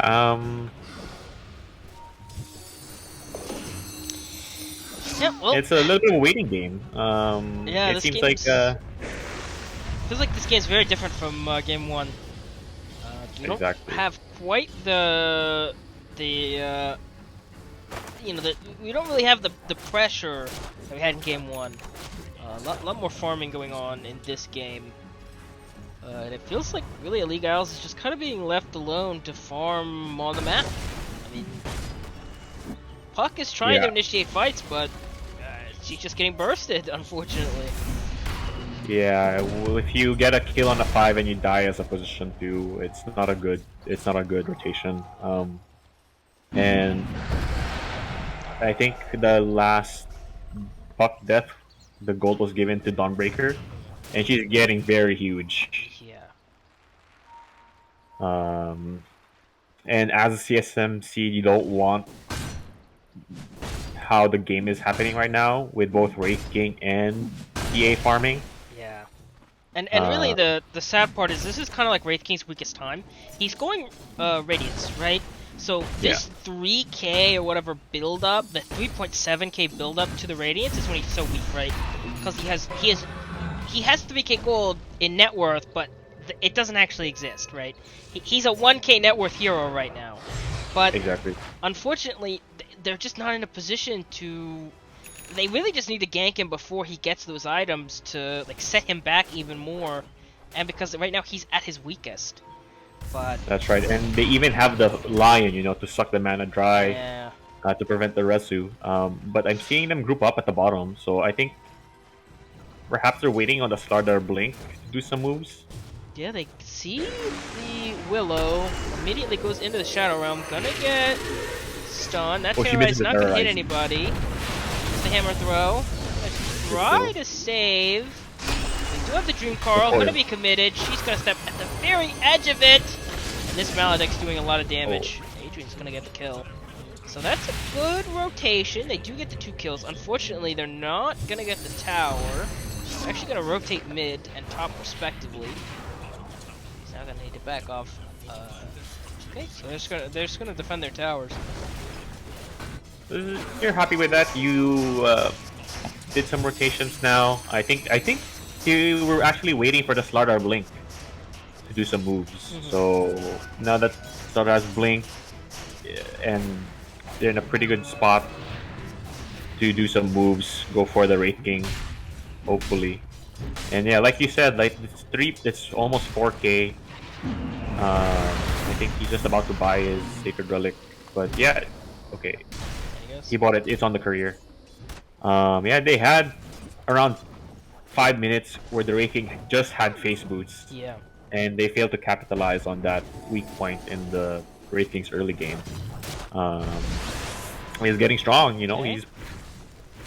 He's getting there. Yeah. I mean, stolen Maledict from the Rubik used on the Dawnbreaker, but Dawnbreaker just... Unfortunately, they couldn't get quite enough damage to really make that damage. Grace Jam pops a regen rune. I'm gonna try to go on this Ooh, puck. Adrian. And Slaughter's just leaving him. Just He TPing doesn't away. leave it. Oh, He says, poor I'm out of Adrian. here. Oh. Okay, that missed. Big Maybe. noof though. Support stand strong together. Grace Jam actually dies to Woody Luddy. They're going on Katya. Oh, okay. Apparently, Okay. I could run off. Katya though is maledicted, and this is a Rubik maledict, so a lot more damage. But they're not gonna He's commit on her. Interesting turn of events. Yeah. Slaughter says, goodbye, Adrian. You're gonna die. I'm gonna leave. Yeah. Big Noob shows up instead and saves him, and they actually get a kill on a Dark Willow. Support strong together. Let's go. Ironically, the Slaughter died. I didn't even notice that. That's what you get. Okay, maybe I shouldn't go that far.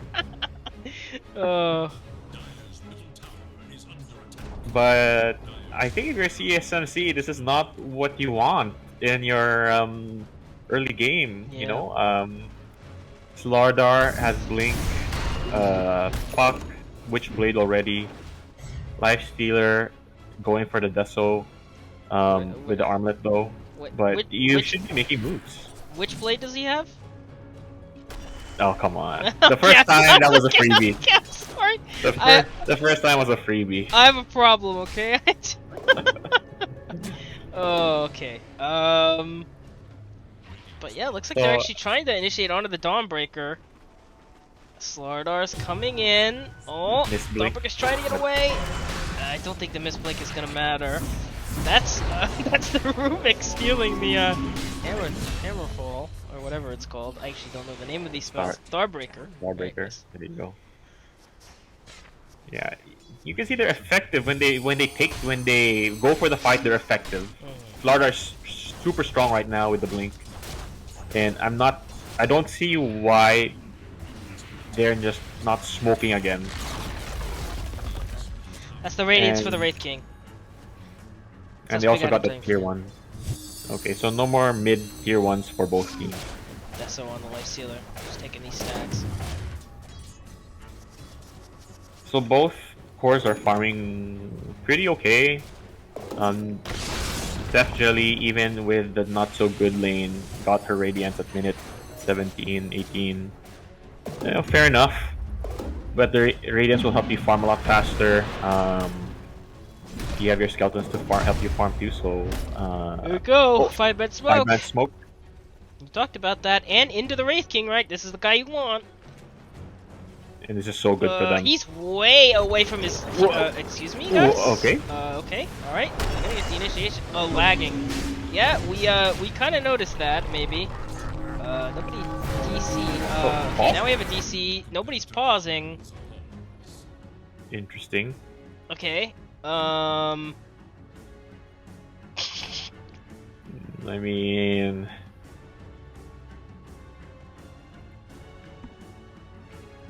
Careful. That's the classic.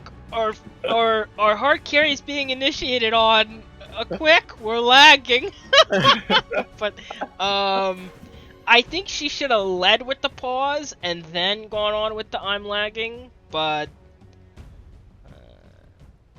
because that's generally the better way to do it. Because at this point your Wraith King has already been initiated on. But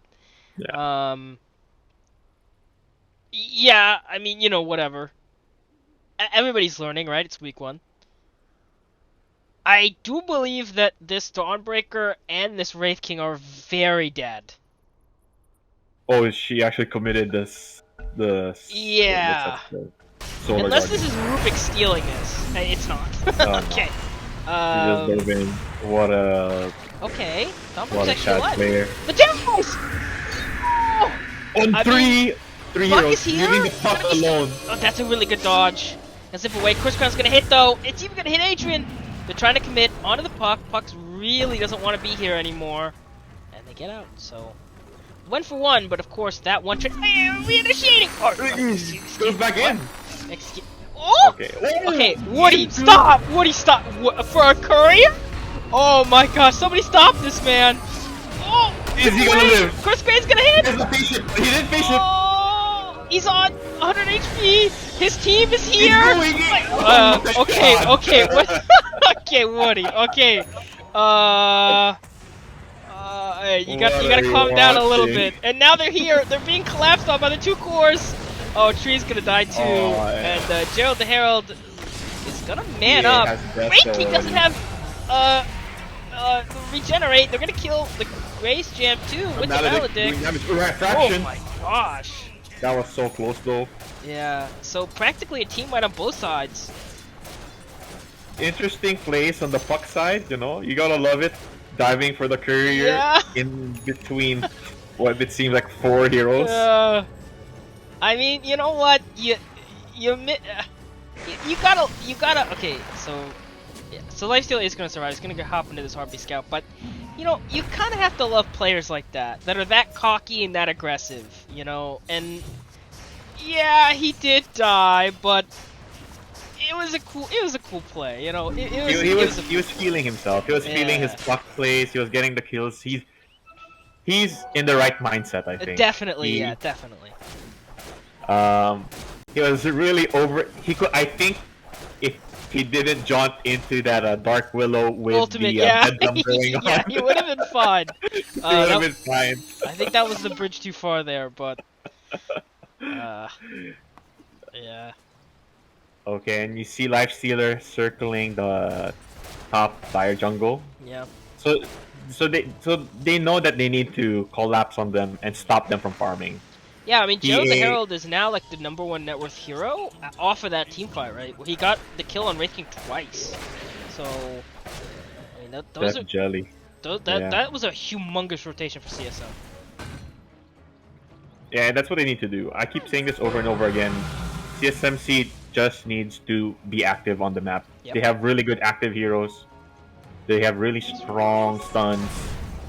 A really strong lifestealer at this point with a Deso. I don't think they should be afraid. You see when they got that lift on the TA, she got I think 2-3 shots. Lifestealer got 2-3 shots in, and she was like 1/3 health. So they're still edging out on the damage part, but if they keep them free farming both the Wraith King and the TA, it might be too much damage for Team CSMC. So Slardar actually almost has his BKB. He's finished Halberd on the Lifestealer. TA has the classic Dragonlance Blink. Deso. Wraith King only has the Radiance, but he's very close to Blink. Slardar's going to be initiated on here. Gonna blink away. Get the Nice. dust. Wraith King blinking mid. Bit of a questionable TP there. They have the whole bottom side free. Yeah. They're gonna take And the tower, it looks like. It looks like both sides are gonna trade towers. Maybe not. Yeah. CSMC committed a glyph there, so they were able to push back. I mean, but your damage is either TA or Wraith King, and it was just the Dark Willow, Witch Doctor Dawnbreaker, and they don't do tower damage. Oh, are we just gonna rush in the... okay.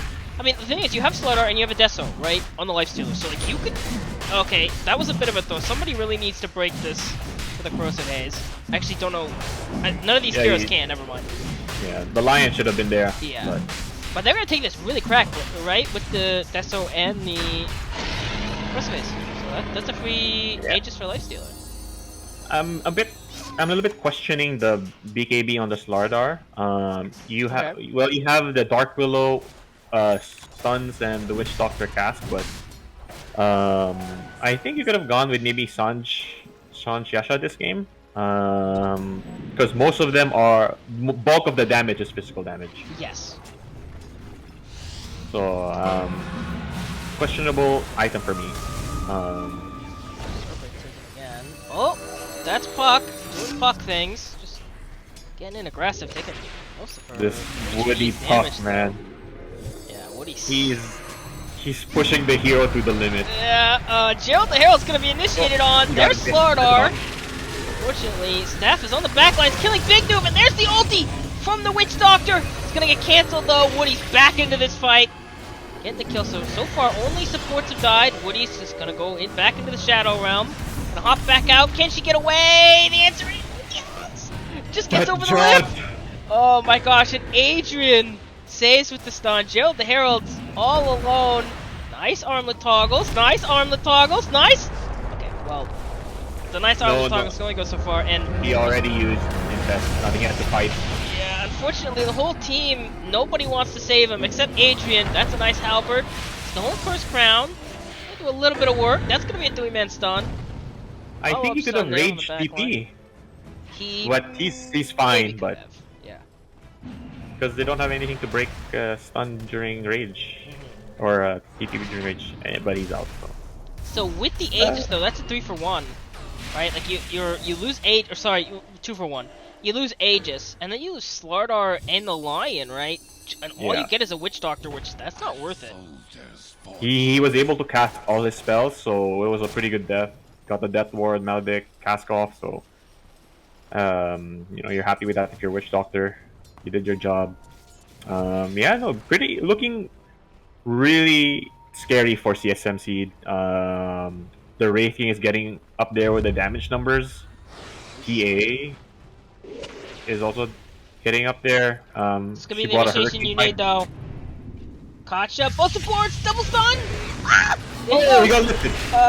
Okay. Ulti on the one. And Or this again. BKB. Oh, the Woody! Oh, Played a little no. too aggressive there. Got ganked by Grace Jam. Oh no, now you're taking this fight without your godlike puck player. They still want to take this though. Grace is gonna kill Big Noof. Gerald the Herald, I don't really know if you want to be here. Oh, this fight's getting separated out. Tree is probably gonna fall, dodging the brambles. You gotta leave. If you're CSM Seed, you gotta go. You gotta Trying to get run out. as fast as he can. Adrian's gonna be sacrificed. Gerald though doesn't want to sacrifice him at all.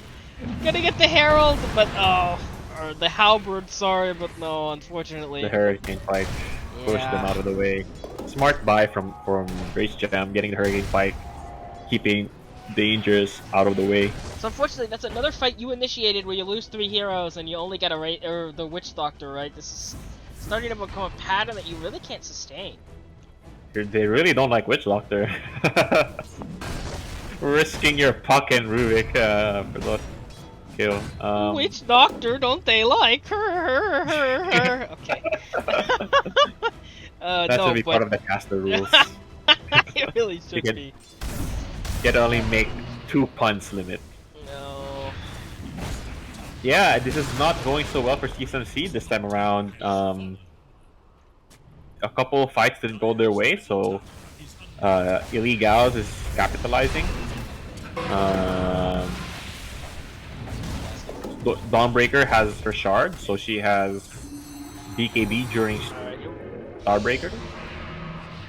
Oh yeah, that is one of the better shards in the game. Yeah, I'm not sure what CSMC can do right now. Farming is not an option. Fighting is not an option. Stun. First round. Oh, here we go. Good terrorize. He is dead. Oh, he didn't rage. No There's no rage. rage. Okay. Oh, okay. A little bit too late. Grace, interesting from Grace Jam. She's picking up an Aghanim's on the PA. I don't think mobility is the issue for Illegals this game, or right now at least. But just increases the pressure for CSM Seed. Getting the TA, you can possibly on all 3 lanes within a minute or within 2 minutes as TA if you have this Ags. So the pressure really picks up. I guess they just want to end as fast as they can and reduce any amount of space for CSM Seed. Yeah. Get that map control. And CSM Seed, you gotta be kind of scared at this point. Again, we talked about earlier on that we didn't feel like they had the late game. So it's starting to get Right. scary, especially when they're losing all this map control, right? Yeah. And if they want to stay alive in this tournament this weekend, they have to win this game to push it to a game 3.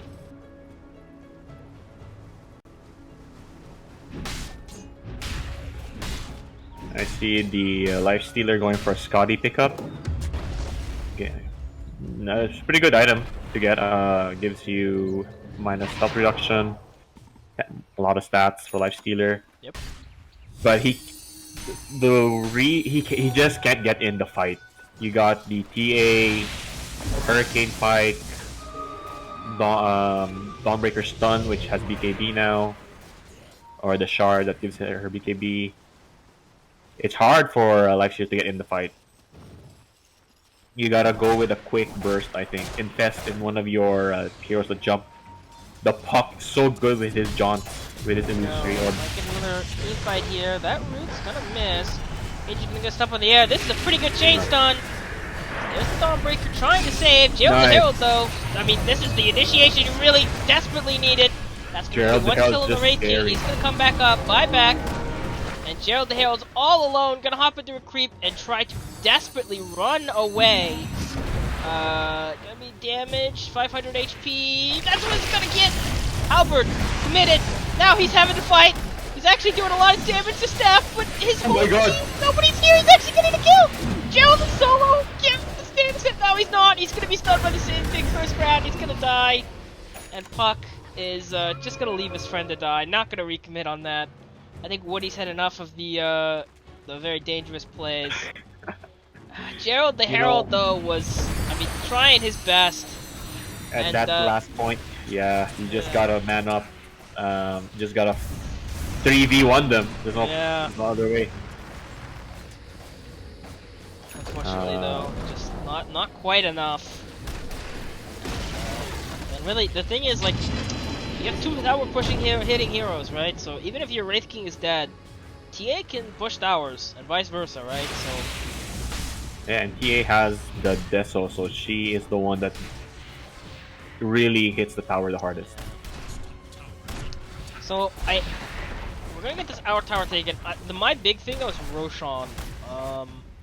Obviously TA knows it's up. She does have the trap in the Roche pit.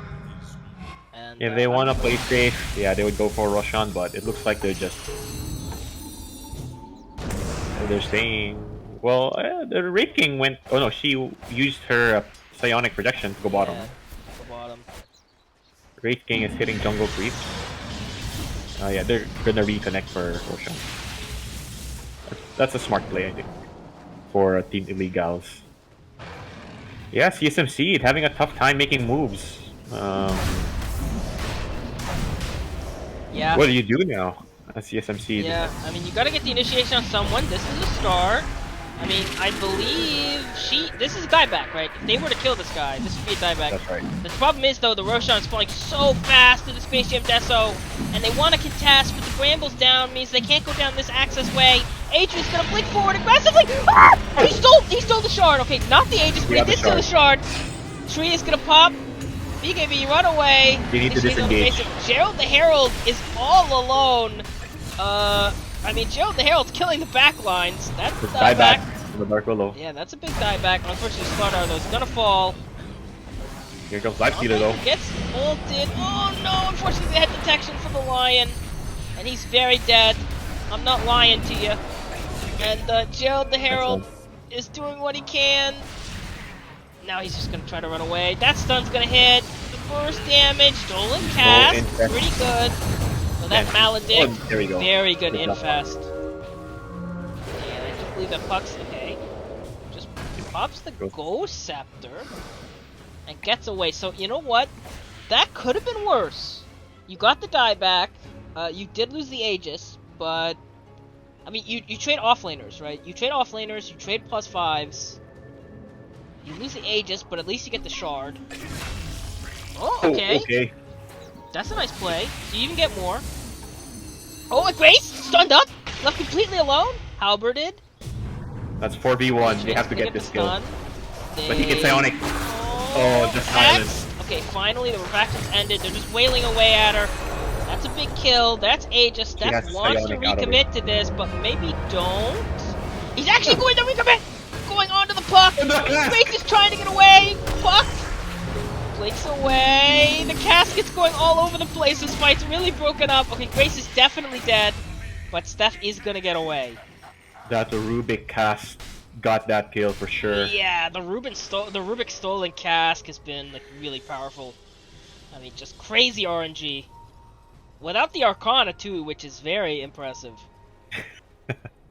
So I'm upset that he doesn't have the Arcana.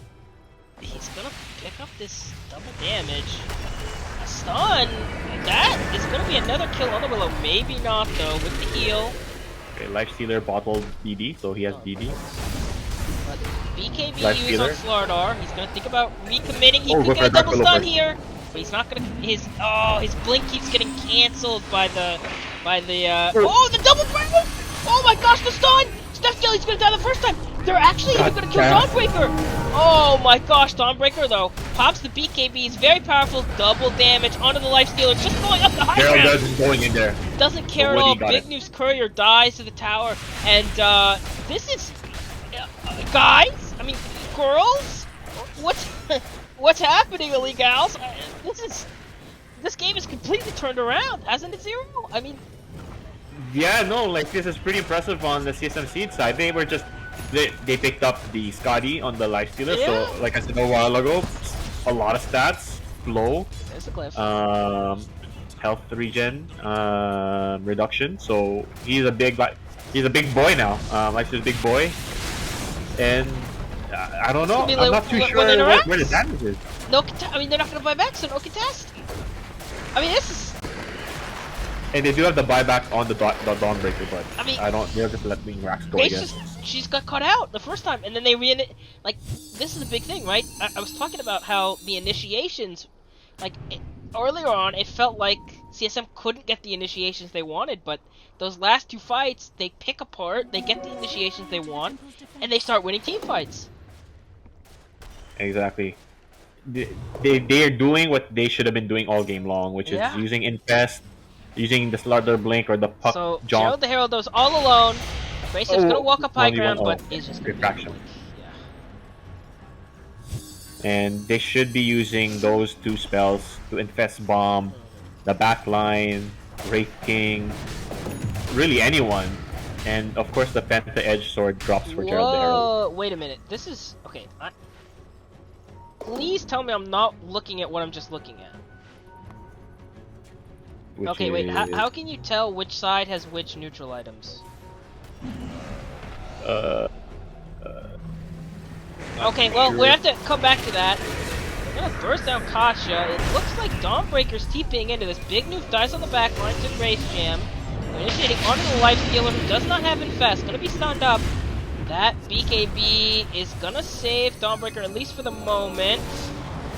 It's like a jaunt in on the backline. This fight is very broken up. Unfortunately, both supports on the side of CSM are dead, so they're gonna try to disengage. Enrage.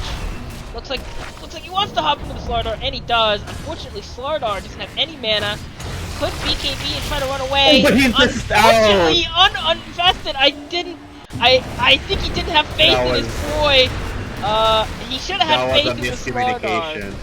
Yeah, he should have had faith in the Slardar that he was gonna get out, and that's a 6-time kill streak, and that's no buyback for a very critical hero. And there's a double damage on the bottom lane, which Grace Jam gets. With the perfect hero to get the double damage on. And now has a Daedalus, so even more damage. They can just go straight down mid lane as soon as they push out this wave.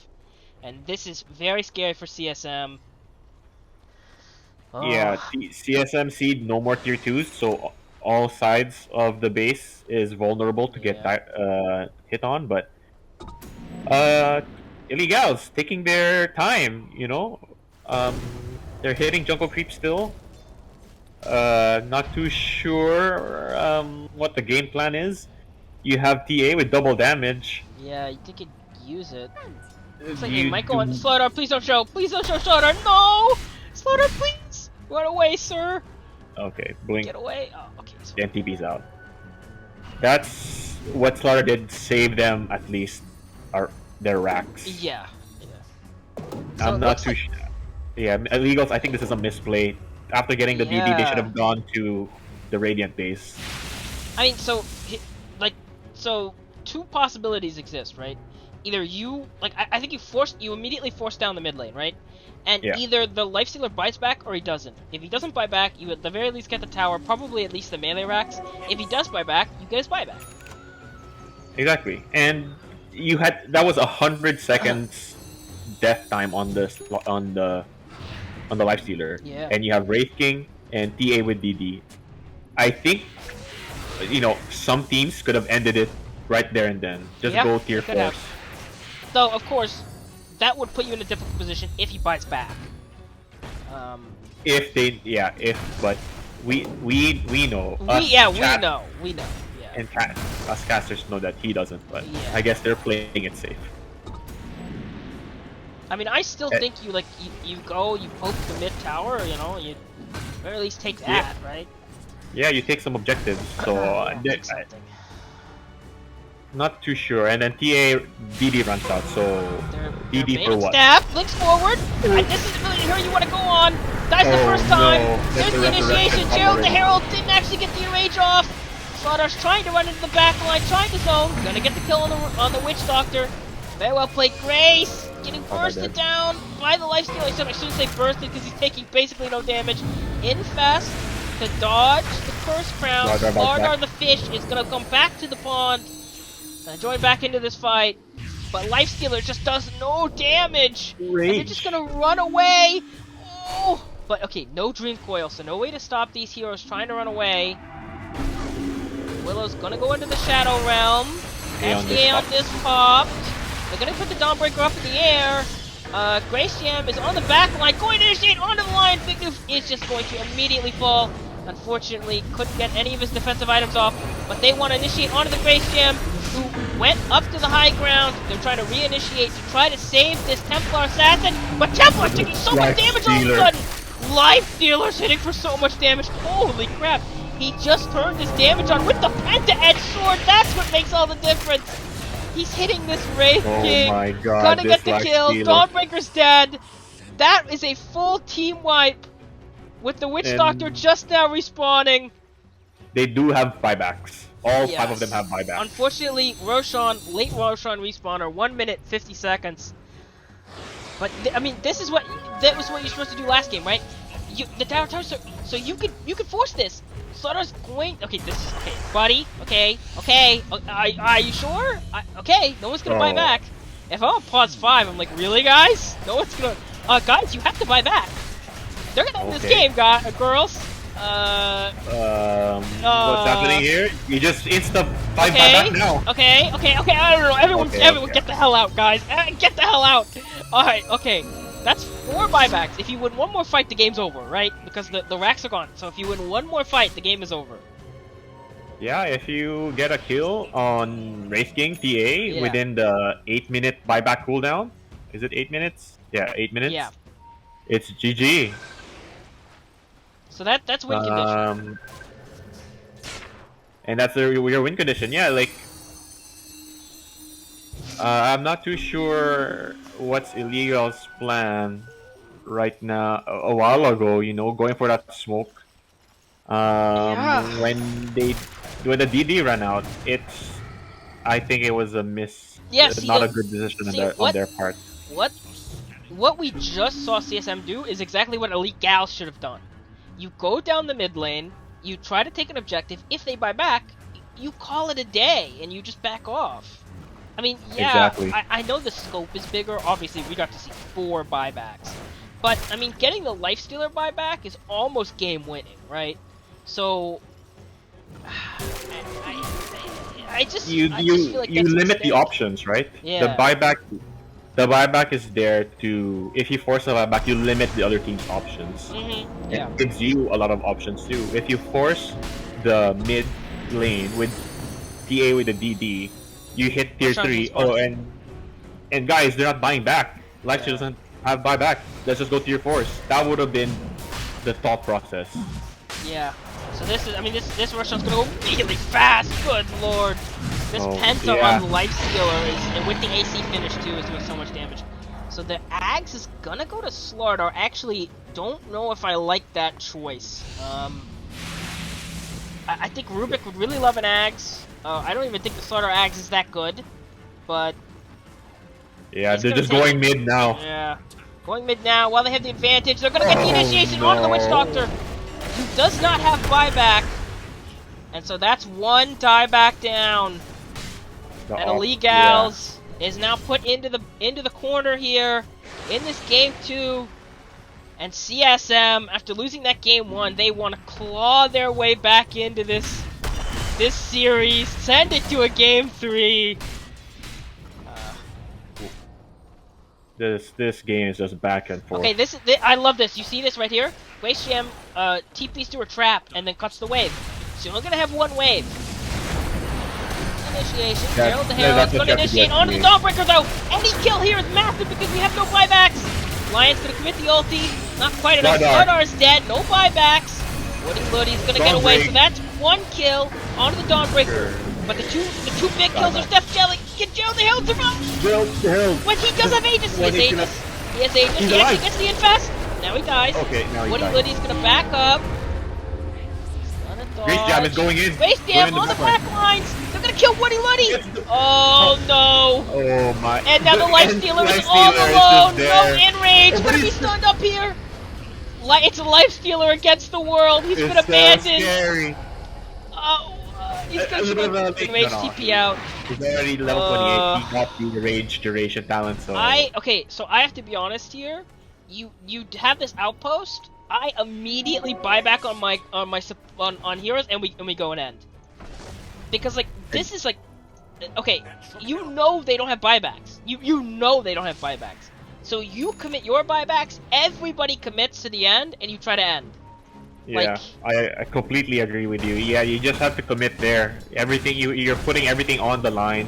You know the team is on they're on death's door basically with those buybacks. I mean, all you have to do is get like 1 or 2 more kills. Like so, like Steph. If you kill Steph one more time, or if you kill Grace, the game is probably over at that point. But Exactly. now you're really just extending it for no reason. Oh, Lion! Excuse me. What? Oh my Lion? god! And he just bought something. He had buybacks just a minute ago. Yeah, he just what? He just wasn't paying attention at all, and that's gonna be a tower. Oh no! Stolen brambles. And it looks like they're just gonna settle for this range racks. Oh my gosh! They're gonna force staff him forward. He's gonna get brambled, put up into the air. That's a good quad stun. And that is an A on this break. These brambles are starting to really stack up, but that's a lane of racks. And they're Grace gonna go Jam even wants for one more. more side. Unfortunately though, the people are up. She's under vision. Here we go. Slaughter's coming back. Patcha's gonna fall. That's gonna break. And Grace Jam is getting left by ulti. Oh, I think the Illegalz pushed a little too hard. Oh That's a my gosh. dieback. She's on Zero, dieback I timer think this too. might be GG. Maybe that really is the play. You die intentionally, you bait your Lion to walk down the middle lane and die for no reason. And it makes Illegalz get a little overconfident. You know, it's like a Muhammad Ali once said, you know, Yeah. float like a butterfly, sting like a Like bee. a So bee. you kind of baited out. Oh no, we died. 3 heroes come Yeah. into our base, and then re-res. Yeah. Maybe it was calculated. Maybe it was pure luck. We don't know We what's don't going know. inside the. Yeah. But no Grace, no TA, no one to cut waves, Yeah. and they have a wave with them, and they can end it here. That's a good terrorize. Gonna hit 2. They're committing on Adrian. Get the 4 staff away. Steph is gonna run away with BKB, but that BKB is gonna end very soon. Dawnbreaker does get away, but they're committing onto the agent. There's Glyph. Gonna see Glyph committed here. And the Witch Doctor ulti just trying to force them out, but the Glyph is You gotta get in there. You gotta stop. You gotta stop. Trying to hit it. Stealer. Dawnbreaker does fall with the Lion. And here we go. Hit the Rose. And Hit that's things. the game. And the game is over, so we're gonna see a game 3 here. That's insane, Q. Insane. Back Yeah. and forth. So CSM Seed, I mean, that game was very back and forth, and CSM Seed, I mean, you know, they lose that game 1, fairly unfortunate. If you look at the XP and net worth and graph it, I mean, it's pretty ridiculous. I mean, we're climbing Mount Everest here. So, you know, I mean, they lose that first game in a pretty unfortunate, you know, manner, right? Some crazy Dota stuff they can't anticipate, but they come back in this game against Illegalz, which they were down, by the way, 10k net worth or 10k experience, almost 8k or 7k net worth, and they come back and they win the game, and now they send us to a game 3. Yeah, Illegals. I think that decision to just wait for the smoke might have cost them the game. They had DD, they had the upper hand. Lifestealer, 100 seconds on death timer, but they decided to let the Lifestealer res before going into smoke. I'm not too sure what was the plan at that time, at that moment, why to wait, but I would say that costed them the game. They could have picked off maybe 1 or 2 racks for insurance. Lifestealer's big, so you need some insurance for the late game. Yeah. Getting racks is the best insurance. And they were... yeah, I'm not too sure what was going through Illegal's mind at that point. It was as if Gaben himself said, "You can end this game now." And they said, "No." Yeah, I mean, I think me and you were both on the same page there of like, you just go high ground. I think anyone does, especially with DD. I mean, if I have DD, I went straight down a lane. It doesn't matter which lane. I mean, I understand that the mid lane was pushing in, so that was kind of like a difficult thing, but just run out bottom lane then. I mean, all the lanes are exposed, so if you get creeps bottom, you can push mid. It doesn't matter. Like, push a lane. Your bottom lane was pushed in, or your top lane. Like, just push a lane. Run somewhere, and get something out of it. Yeah. I think everyone in chat, everyone who can watch this video, this stream, would probably say the same thing. I'm just, so looking at like two games now from CSMC and Legals. CSMC is a little bit more disciplined, a little bit, not that much. You know, that Mhm. first game dive near the fountain, a little bit throwy, but they had the right mindset when Spec got disconnected, and they were trying to end it at then and there. Yeah. So the discipline still. Second game, they knew they were falling behind early game, so let Puck roam around. He was doing really well roaming around, getting the life stealer farm, and then once life stealer had Deso, they made some moves. They were getting objectives. They were getting Roshan. They were making the right decisions, even if they were falling behind. And illegals, yeah, I'm not too sure. They could have been TA could have been cutting waves, farming the lane if someone was dead, and the supports. I think there's a lot of support kills that happen due Yeah, a to lot. being out of position. Mhm. Big Noof, that kill in the mid lane just before the game ended, just literally walked out of base and was like, "Oh, there are 5 people there," and died. And he bought something before doing He that. He did, had yeah. buyback. It looks so He bad. had buyback. Yeah, Big Noof had buyback. But that's CSMC team. Yeah. Still, not a good decision.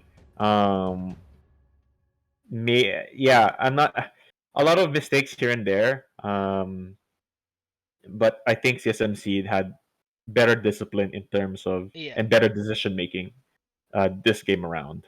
And Um, once they yeah, got that 4-man kind of buyback, it really puts you in a difficult position as the Illegals, because if you take a fight, like, you basically can only lose one hero, right?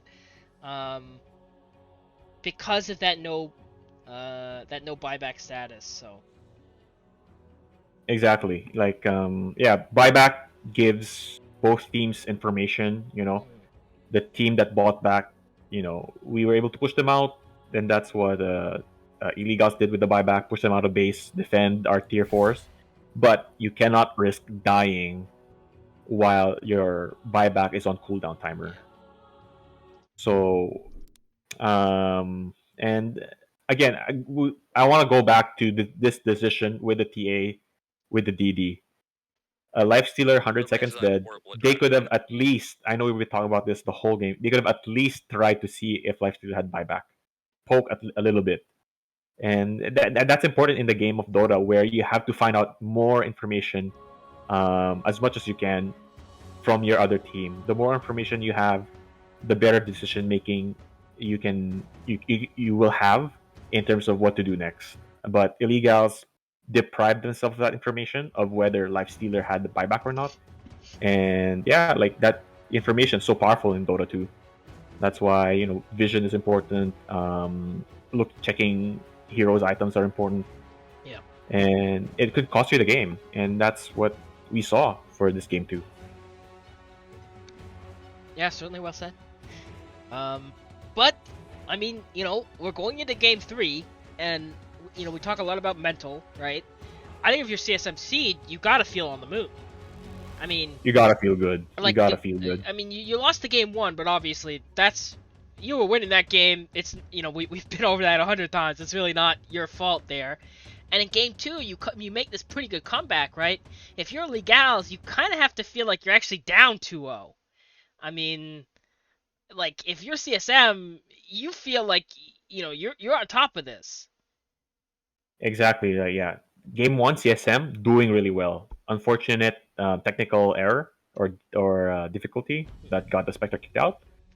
Um, but they were doing well the whole game. That game. Game two, a little shaky in the early game, but they were doing the right moves, making space for the life stealer, and both. And they're again three ahead in net worth and last hit at the end of laning phase. And again, Steph Jelly leveled down and not doing well with the last hit.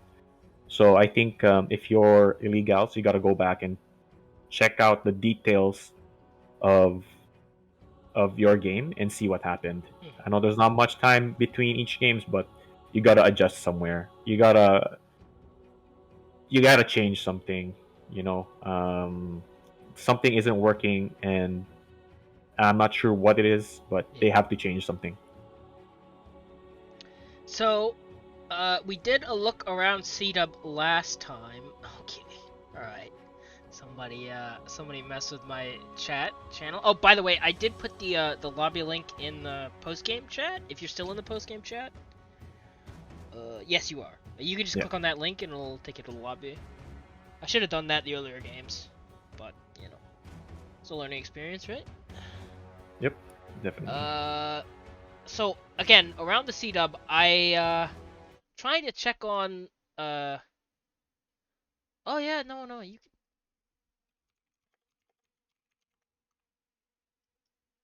Okay, so around the CDUB, guys, I do believe that we, I think we're one of the few games going to game 3. I do believe that Stage is done streaming, so that game must have ended. Unfortunately, I can't quite get a. Unfortunately, I can't quite get a. Unfortunately, Ozone doesn't keep a this is he doesn't keep a results, so I can't like hop over to give you guys results really quick. Um, but RGB versus Honker's Harem, that game ended. From what I'm seeing, and it looks like RGB did win that game. So RGB is going to advance against the Honker's Harem. But I don't actually know what happened with Staged. I did see Team Dad versus somebody else was set up here. So I was trying to get you guys this info, but unfortunately, it's not put in Off a the really easy position. They take. And I don't think this game 2 could be anything more than an absolute clown fiesta to give us a mark of what we can expect for the rest of the season. Okay, apparently, so that was apparently Shield 1-2-0, and it was a bit of a clown fiesta in the exact words of Stage Games. So, ugh.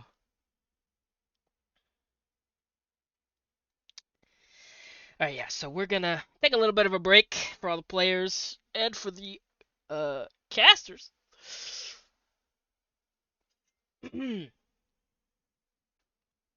So if you guys need to get water, use the bathroom, all that stuff, if you guys do that.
Alright, looks like everybody's ready. Yep. Going into the next game.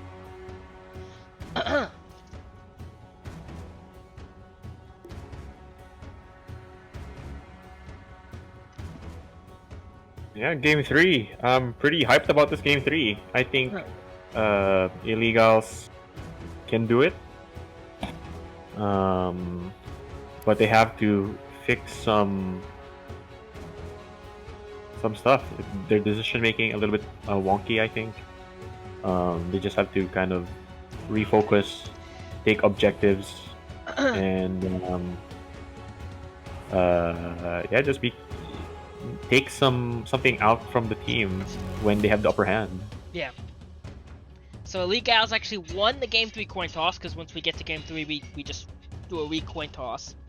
Yep. And so Illegalz is gonna have that last pick advantage. We're just gonna go right in. Get us started. I do believe we're one of the last 2 games still going on. Maybe the last game still going on. So we've got an influx of new viewers. Just in case you guys are just joining us. This is CSM versus Illegalz. Illegalz won game 1, but it was with some controversial Gabe and DDoS attacks or something like that. So CSM had to play a 4v5. Unfortunately, they couldn't win that 4v5. So Illegalz took that game 1, and game 2 was very back and forth. Illegalz actually had the advantage for a considerable portion of that game, but CSMC was able to come back and win that game 2. So now we're going into a game 3 between these 2 teams to see which team is going to advance into this Division B of the CDUB tournament. So this is going to be probably going off of the last 2 games. This is probably going to be a good one. Yeah, super happy with the game so far. Really excited to see what CSMC is going to bring to the table. Super excited what Illegalz is going to do. This is their game 3. They need to do something, and you just lay it here. Everything you have. You have to go big or go home at this point of your series. And yeah, but CSMC knows that Illegalz is gonna go for everything, so they banned the Dawnbreaker. Yeah. On the other side, though, I mean, we took out the poor Shadow Shaman, which is banned in all these games, and we took out the Bara, who was so instrumental in game 1. Yes, I think Steph Jelly really didn't like the Barathroom. Yeah.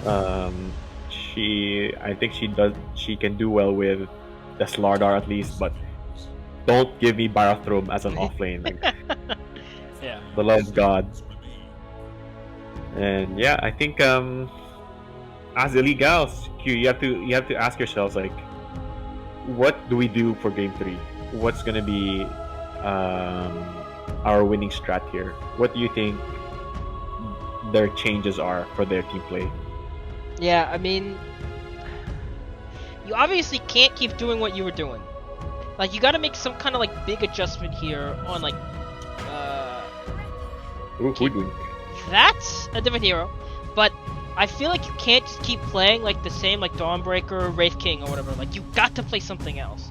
Because obviously CSM is dialed into that, and it's not working. So, you've got to throw something different. That's it. I just want to see something different. And we get to see Void, who did not get to sneak through in the last 2 games. And we're seeing something different now. Yeah, picking Void second phase. I'm not too sure if this is a mid Void, but yeah, I think you're right. They need to do something. What I don't want to see is that from game 1 and game 2, both position 1 and position 2 are farming after laning phase. Yeah. That is not what you want to do.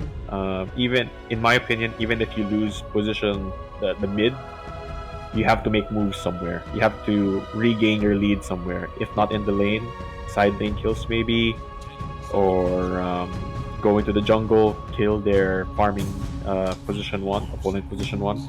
But you can't have 2 cores farming at the same time, leaving your 2 supports and offlane by themselves to possibly either do nothing or die trying to do something, or farm whatever farm is left on the map.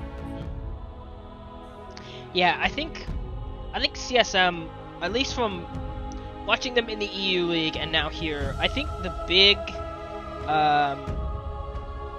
really the big thing about CSM Seed is they have really good team play, and they seem really disciplined.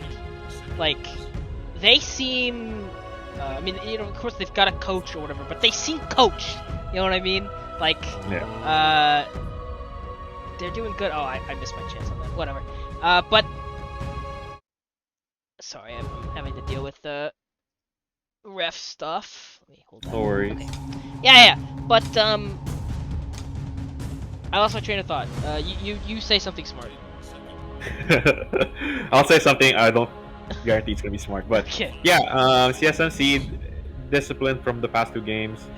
I think this time, even though they are coming strong from game 2 and had a strong game 1, I think they have a confident team morale, and they know what they're doing.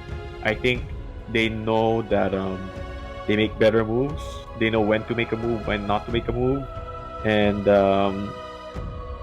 they let their position 1 farm alone, because that really annoys me as a position 4 player. I want to make a move, but then my mid just wants to farm. Yeah. If the 3 of us can do a kill, that'll be good. But going into the opponent's jungle, it's possible, if they're a good team, they'll know how to react. Whoa. And sorry, I'm getting some pretty crazy news about stuff that's going on in CDUB. Apparently Dad DQ'd themselves? okay. They had a match scheduled against Scarlet Crusaders. Okay. We're gonna move on and focus on this game. But I guess it's enough that I don't know, ask Timbits or an admin about that. Because that sounds incredibly, Interesting. You know, every Dota tournament has its drama and ups and downs. So CDUB, not a stranger to that. It seems like it's just that Dota 2 is inherently a very stressful game, and I guess some people DQ themselves. Yeah, I don't know if they didn't show up or what. Anyway, maybe okay. That was I don't know. Yeah, we'll focus on this game though. I'm sure that drama will be very juicy and people will mind that. But I think we have a lot of good content here, so we'll focus on the content we do have. You can't take away your eyes from this game. Illegalz doing really well, but kind of falling off in some places here and there. CSMC is such a strong team from what I'm looking at in terms of decision making, some strats, and third pick. I'm assuming mid Puck, taking it away from Woody Luddy. You know, insane performance on Puck last game. Diving again, and maybe a little too insane at places, but you need that kind of crazy person in your team to just kind of like show you what's possible in the realm of Dota. And what do you think about the CSM Seeds picks here? Void Rubik into Slardar. Oh, we get the Centaur War Runner. I mean, it's comfort, obviously, for your offlaner. I mean, if he's not playing the bar, he's playing the Slardar. And Aiden has seemed really powerful on this Rubik. And I like the Rubik. If you got a good Rubik player, it cuts off a lot of different heroes that you kind of feel scared to play into the Rubik, because you're scared he's gonna steal those spells, right? So exactly. The one thing is, this isn't a super good Rubik game. A lot of the things he steals here isn't the best. Oh no. Okay, we're gonna hope nobody in chat notices. But I mean, right now CSM has a very mobile draft, and I like that. Like, if Rubik gets the Blink, plus Void Spirit, plus Slardar, like, okay, you know, we've got a really mobile, fight early, kind of mid-game domination draft. And for CSM, I think that's their wheelhouse. That's what I want to see. I think Illegal saw that too. I think it's a pretty good decision to pick up the Centaur War Runner. You know, the ult Stampede can get them away, can get them in. So relatively okay cooldown. I think it's like 75 seconds or 90 seconds. But is a really good initiation mechanic or escape mechanic if CSM Seed is going for that mobile team strat. Yeah, Void Spirit, such a mobile hero, super strong in picking up backline. So I think they need this Stampede to get their backline out. You know, Hoodwink is kind of okay with the mobility. You can go into the woods and make yourself invisible. Ogre Magi though, such a good hero to keep alive during fights, throwing Ignite, throwing Bloodlust, stunning someone with Fire Blast. So you want to keep him alive. Yeah. Excuse me. And then yeah, like Rubrik on CSM Seed, been such a good hero for them. Last game, got the one of the highlights for me was he got the paralyzing casks from Witch Doctor, and got a really important kill off from TA because of that stolen cask. So she wasn't able to project psionic projection away. So yeah, we're down to, I'm guessing these are the position 1 picks for both CSM Seed and Illegals. Q, what do you think are the position 1 picks for CSM Seed? What are they thinking right now? What's going to win them the game? I believe that's the question I usually ask you. But I'll take the question. Lightning round. Who are they gonna pick to win this game? Anti-mage. Oh yeah, a lot of all of those heroes need mana to cast their spells. Retaliate. Yeah, you know, just avoid Centaur War Runner. Strong on Puck. Strong on Ogre Magi. Strong on Hoodwink. It's a strong anti-mage game. Like these 4 heroes for CSM Seed can just create space for anti-mage. Yeah, and that's what I kind of be looking for. And plus, it's one of those heroes that like you can kind of join a fight, and then if it's not going well, you can just leave. Just leave. So, and I like it too. And they don't really have a lot of like dependable stuns. Okay, instead, there's your pick the Mankey. stun. Monkey King. Okay. In our short tradition of this, I'll do the lightning round for Illegals. They need stun. They need damage. Raytheon is still in the pool. Spectre out. Maybe they might pick Raytheon again. I'm not. I'm not a fan of that personally. I think that's. I'm not a fan of that either. What else is in the pool? Could be Void. Void is a good pick. Yes. Sven. Yeah, he works too. Sven works too. I'm trying to look at the heroes possible. There's Drow, silence. Not a stun, but there's a silence. I'm a little scared of them initiating onto the Drow, though you do have people to help you at the very least. For sure. Yeah, the Monkey King can go into the Drow from using P-Dance.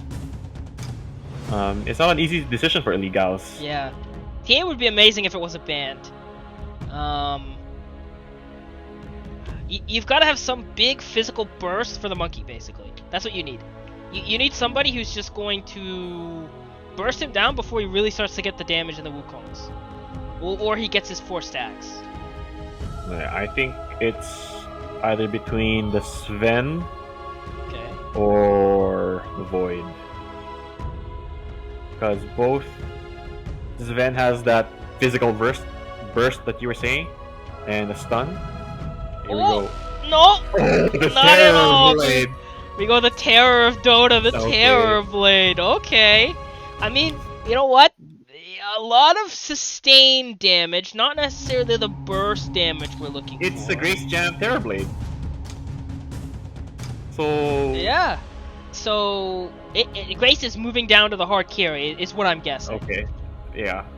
And It'd they're be interesting to see a mid Terrorblade, but oh god, yeah. no! Chat noticed. Oh no. Okay. We're just. Okay. Well, you know what? How do you feel about this last pick, Terrorblade? it's not what you were saying a while ago. But Terrorblade's not a physical burst until you get your items or a Daedalus at least. There's no stun, there's a reflection to slow, and some damage return. So I'm not sure. Grace Champ has to do a really good job with this Terrorblade and leave her to farm while 4 heroes go do something else. Because with Terrorblade, you absolutely cannot farm 2 cores at the same time. Terrorblade has illusions to go to multiple locations at the map to farm maybe 2, 3, 4 camps at the same time. You cannot absolutely take away farm for Terrorblade, especially at this game 3. And when the team is more mobile than you, Yeah. you need to give Terrorblade the space he needs to get the items and to carry you through the late game. So here's the big thing, though. One of these sides has an Arcana and the other one doesn't. So that means Illegalz is gonna take this game, right? They do have the ultra rare Void Spirit skin. Okay, Uh, that is true. I don't know which one is more expensive. Which one is more expensive? Yeah. Well, I don't know. I guess it depends on how he got or how he got the Void skin, right? Did he pay for it, Yeah. or did he get it randomly? Yeah, I did meet someone, joined them actually, got the ultra rare skin on the first roll. So it can happen. Yeah, it's possible. Yeah, I remember I only had one. So this last TI or compendium or whatever, battle pass thing, compendium thing. It had all the like remodeled or whatever hero skins, and I wanted the Legion Commander. That's it. That's all I wanted. I wanted the Legion Commander, and that's the only one I didn't get. I got every single other one, and it's like, okay, Gabe, and I get it. I get it.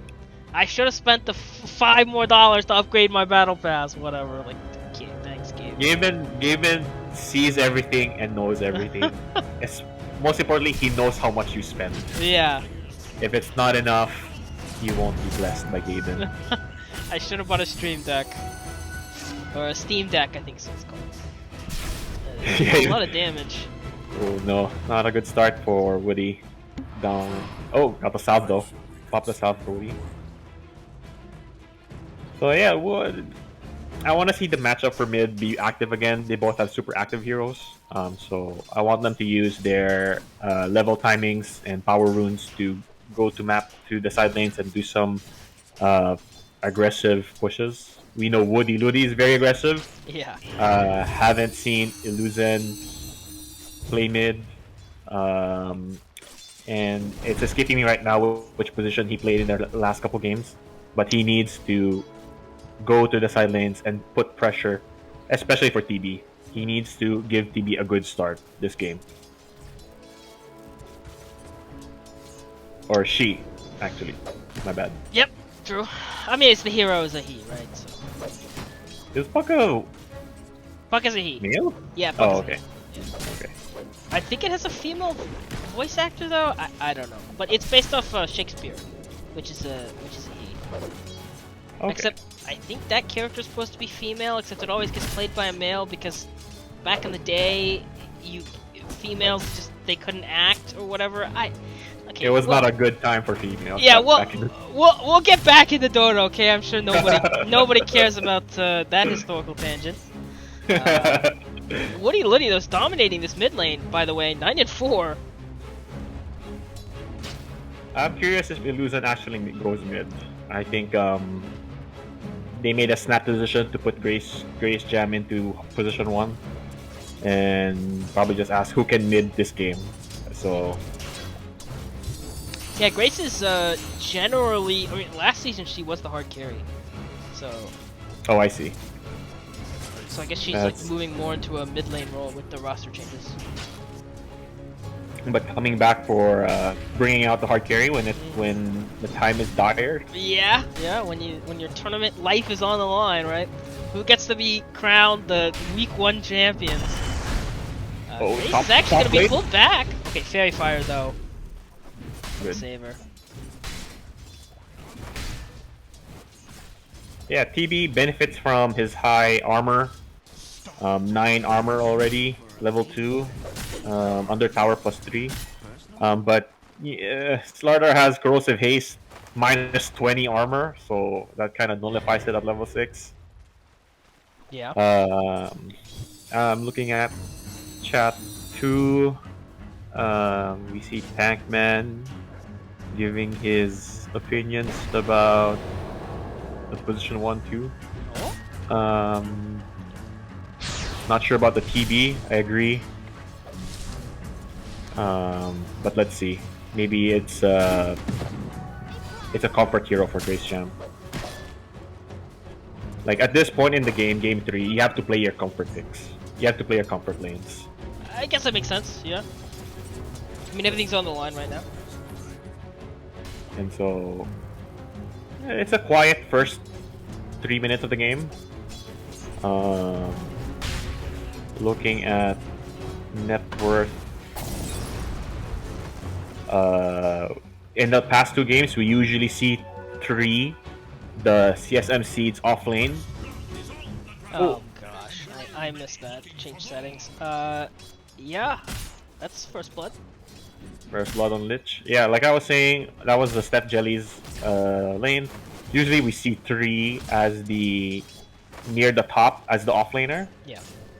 But now in Switcheroo, Steph Jelly Oh, is okay. top net worth. So I'm not sure what position Steph Jelly normally plays, but she's doing a really good job laning phase as an offlaner on the Centaur. So they're really, I mean, they're switching up all their core positions. Exactly. I didn't even notice that until just now. Speaks to my intelligence. Dota 2 is a fun and balanced game. And yeah, and they're not making much moves now. Not what I wanted to see, especially for well, Void Spirit's gonna be level 5 pretty soon. And Puck is a couple of XP points behind Void Spirit. So I'm looking to see at minute 6, if any one of the mid laners are gonna make a move, or Yeah, when I they. mean, Void's kind of going onto this puck. Might actually get the kill. Oh my god, Even that's without- what you want to see. Yeah, even like even through the fairy fire, right? That's Yeah. a really big kill to get. Solo kill mid like that. But okay, so here's the thing, right? So we're getting into game 3. We've talked a lot about mentality, okay? But where are the tips? That's what I want to know. Like, you have tips, you've got to use them. Like, when you get a solo kill mid onto somebody else, tip them easily. You gotta affect the player not only in the game but also mentally outside of the game. Yes. Some people would say that's how OG won their first TI at Yeah. TI 8, using the voice lines, tipping, the high fives. You know. I was watching a I think it was Oh, they're going on Grace. Gonna get a kill here Oh, with the no. rotation. Oh, Woody Woody. They're even gonna go for the Ogre Magi. yeah, thank you, boy. Yeah. Not thinking enough And- though. Like what I said, this is what Woody Ludi needs to do as the mid laner. Puck is rotating top, but I don't really think Jeez. this is the place. Okay, thanks Yeah, for that's placing that on a little bit board. tanky. I mean, okay, you do have the Dream Carl, but you don't have meta. And so... Oh, and just okay. Okay, alright, that's questionably griefing. Thing. Okay, the Yeah. classic. I'm gonna come to your lane. I'm gonna push your lane, and then I'm gonna go back to my And just lane. leave. Thanks. I mean, it could be worse. It could be the classic pause 5 rotating mid to feed, but You get at least stack for TB. yeah, And at least that happened. and this is what's dangerous about switching your team roles at the last minute. Um, you might give someone they have to be forced to play a role that they don't know how to play, or not good at it, or not confident at it, and you don't know what to do in certain stages of the game. So at minute 7, Void Spirit is just Oh, going on this the puck. puck, yeah. I don't think it's gonna be enough to kill though. Actually, he does. He has But 2 ult it charges. wouldn't Okay, have. what do I know? I He was mean, holding the astral strip. yeah. Oh, and that's gonna be a kill on Grace Jam top. Oh Well, no, this not a is, good start for Illegalz. yeah, this is starting to get a little out of hand.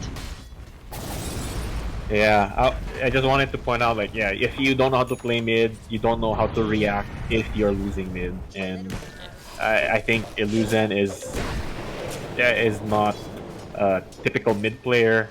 Maybe I not. mean, it's not his comfort pick. It's not his comfort role. It's not her comfort role. Oh, okay. Down bottom though. Puck's rotating in after the death. At the very least, you get the Lich. The Lich, not the kill that you wanted. Void But Spirit's coming though, and he's 2 levels above this puck. Gerald the Herald looks like he wants to maybe re-engage here. That stun's Missed unfortunately stun, gonna miss. but- That's not gonna miss. And Illuzen's gonna fall. no. Are they Yeah. gonna force for this Centaur? So no, already has the Vanguard and has a Stampede, so I don't really think you can get this kill. Still gonna go for it though. Steph's backing off. Woody again, I mean, just pushing it to the limit. My God, okay. I mean, you know, you gotta assert your dominance, I guess. that's true. You gotta. Yeah, you gotta that play aggressive level like that. 4 dissimulate, level 3. Oh, Resonant okay, Pulse. we're sticking around. We're gonna get Oh, that. didn't catch. Stun's not gonna. Didn't catch on the remnant. Not enough mana from the monkey, so no Boundless Strike. A little bit off the mark on the remnant. Yeah, like Void Spirit has 2 strong spells, leveled up. Dissimulate 340 damage at level 4, Yeah, so really so, strong against You know, low Grace HP is builds. Grace is crying right now. Like, look at where she is. Level 5 into the jungle, like, and her support's dying in this lane.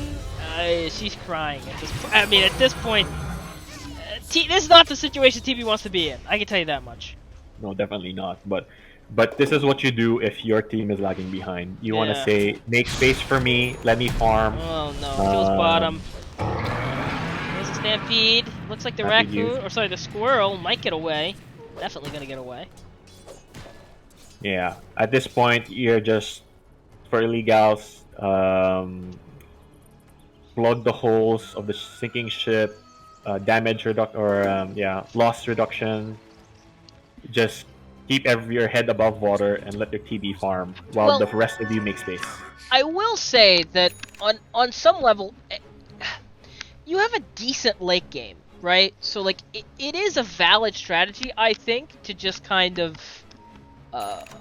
you know, plug the holes and hope that the game gets better, because it might. I mean, this TB is gonna get, I mean, as TBs do, right? It's pretty scary at a certain point. Yeah, I think if this goes to late game, everything else equal, TB wins against Monkey King. You know, just try to move out of the monkey circle, and when it's done, right click him into death. Oh Like the Orion no! fuck again. Gracium's here though, and The thunder save. the save, yeah. I mean, you know, So good. yeah, and Void has no mana. Everything's on cooldown, but yeah, they're not gonna push their luck here. About 3 Mongos. Yeah, when you're losing in Dota, you just have to not die. That's gonna be the If stun. they- Yeah, well, that's That's- as soon as you that's say not that, what I right? said. Yeah. That's gonna be Oh, 2 kills. no. Stampede. I mean, Void Spirit doesn't have any mana, but they just don't feel like they can execute that. Yeah, So got even the mana boots from Rubik though, and he has a clarity. yeah. So they've bloodlusted this tower, but they've even rotated Slardar. They really just want to take this mid tower, put even more pressure really on the map. I mean, we're sticking around trying to defend this, but going back. Illegalz, he has to defend mid. That's the highest net worth hero on the side of Illegalz. That ultimate is actually gonna hit. Gonna hit Rubik. So this Centaur's doing a really good job of just kind of being a bulwark, just kind of sitting in front of this tower, not letting them push it. Yeah. And he has a pretty good farm too. He has Vanguard and Cloak, so he can take some decent damage. Monkey King picked up the best neutral item in the game, the Big Pull. Nice. Depending on who you ask, of course. Some people think it's the worst, some people think it's the best. That's Oh no, you just went on Void Spirit. Yeah, actually a lot's going on right here. Oh, Base Jump's gonna fall. Up top. Unfortunately, the Squirrel is gonna fall. It's gonna be pretty good if they get a kill on. He has 14 1 stacks though. Oh, the stolen dream, Carl! Oh no! And they're gonna get the ice, the chain frost, the bounces! Oh my gosh. But the Centaurs going on the Woody Liddy. I'm surprised Woody Liddy's just not turning this. He's You'd expect him to just go all in. Yeah, he's just Fight him on the tier 2. Yeah, he's gonna play it safe though.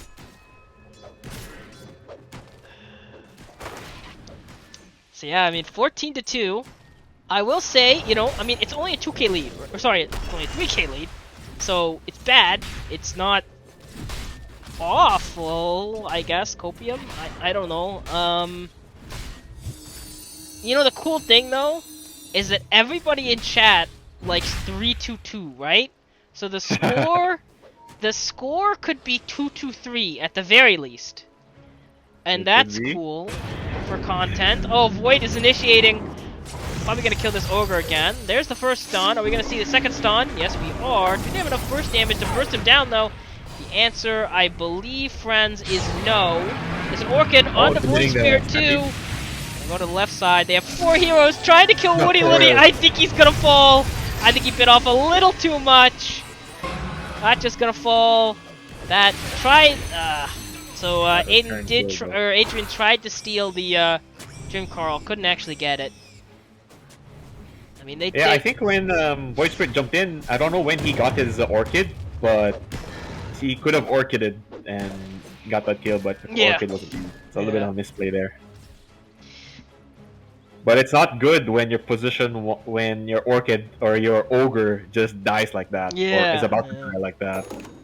He's supposed to be your tanky 5, can take more abuse than the normal 5, but with just like the Void Spirit combo, just dies like that, or almost dies like that, not looking good. Yeah, I mean, that is an 8-time kill streak though. You know, going the way, actually, don't know who got the go. Going the way of your Ogre, which is not the ideal hero to get that, but you know. Revenge. Yeah. I mean, you know, he's halfway to his Midas, right? Grace is trying to farm these stacks, but they know it exists. Oh no, Wukong's command being used here. Hard zone. Puck is gonna fall once again. The Squirrel is on the wrong side of the Wukong tracks.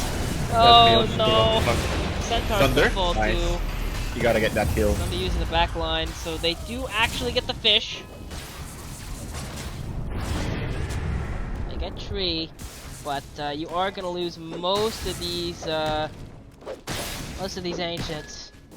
That's another fight executed very well, and unfortunately for chat, the hopes of a 2-2-3 score have been murdered.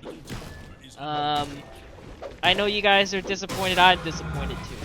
But we're initiating onto the Squirrel, and she's gonna fall. Goodwink just dying on the tier 2. Yeah, I mean, even in the trees. Yeah, I mean, I just think with CSM, when they have 4 heroes or something that can just consistently fight and run around like that, this is where they're scary, right? When they're constantly fighting and moving around, this is how they do it. Oh my god. Oh no, okay, fuck. I do believe it's That's their 1-8-1 at mid this player, point. by the way. Yeah, mid player, by the That's way. Illegalz mid player. I think the old meme is what, like pause 6 puck. Yeah, unfortunate. Voids can take a little bit of damage from Ignite, but has the bottled regen rune, so doesn't care at all. You just gotta hold on. Illegalz just has to hold on Yeah. as to many objectives they can. Yeah, basically. You gotta delay the game until TV comes online. Stun. On. Okay, Tree's actually gonna die to the Bloodlusted Tower. That Chain Frost is doing okay. Oh, no, the that was from stolen! Rubik. The stolen Sharp Shot! Oh, Void Spirit gonna put himself under, They're pretty trying to strong get away. here. Stampede on They started top. running fight. They're gonna get big nuke, it looks like. And the Monkey's not showing up to this fight at all. And Grace is gonna get that kill on big nuke, which is pretty nice. So that was a good fight, right? You lose your mid laner, but at this point, I mean, your mid laner, them dying is like, whatever. They're a pause 4 at this point. And TB gets the kill, and is actually gonna finish the Manta. Okay. Well, Woody Luddy kills your support again. That's just, this is what happens, right? Guys, 12-1-6. Holy crap. Insane. I mean, if they win this game, Woody's easily MVP, in my opinion. I mean, Same, he's had likewise. some pretty insane plays this whole series. He won me when he dove to outpost between 4 heroes just for a courier kill. yeah, just for a courier kill. Oh man. He won my heart right then and there. Okay, we do have the invis, but I mean, Steph is really tanky, right? I don't really think you can just burst her. Even with the Orchid, Soren, Try it though. There's the stun. Sharp shot used though, the break. Committed to. I mean, this is a lot of damage, but she's just gonna get away. That's the ult damage you use. So close. 150 HP. There's the acorn shot going on both. That stun is going to miss. The Woody Luddy not giving up. Oh, the sharp shot. Woody Luddy's gotta have it. Oh no. I think he bit off a little bit more than he did than he could chew again. Just an inch, he could have gotten it with the dissimulate. Just right at the edge of that last circle of dissimulate. Yeah. Insane. He's pushing it to the limit. I mean, yeah, you gotta go for it. I mean, if you don't get it, that sucks. But if you get it, it's legendary, right? Oh, and that's gonna be a kill on Adrian. So that's a 7 times kill streak on Adrian. That's another wicked sick kill streak. Yeah. This time going for the puck. 500 gold. That's pretty good. Puck's gonna be happy with that. He'll finish his witch blade. What's it called? I'm not making the joke, but Grace Jam does. That's why I stuttered. That's why I stuttered a little bit. I know there has to be a pun limit in this caster's guidelines. I think we hit it. We definitely hit it. But they actually did kill Grace top though. And the puck just dies. To Woody Luddy once again, right? Oh no, this puck's not having a good time. No, I mean, sharp shot taken once again by the Rubik. And this is gonna be a kill, I think. It hits! Oh, so well close. Played! And Woody Luddy has another ult. That Soren brought her down, brought the big down. Yeah, this puck is 210 right now. It's not looking good. Yeah, I think that's a bit of an understatement. But okay, well, Woody. Okay, Woody. Okay. 600, 700 gold. Yeah, I think, I mean, okay, Woody, like, he likes to push the envelope, but sometimes you gotta, I mean, you gotta go back. Yeah, I mean, you know, I guess you gotta take the good with the bad, right? Alright, looks like we're gonna have initiation though. Double stun, double Slardar. That chain, these are on supports, or, sorry, illusions, by the way. They just use a chain frost on illusions. Okay. After this, a little bit of a break after this team fight. I'm just looking at TB's items. She's queued up the Satanic. How do you feel about that? On TB? Yeah.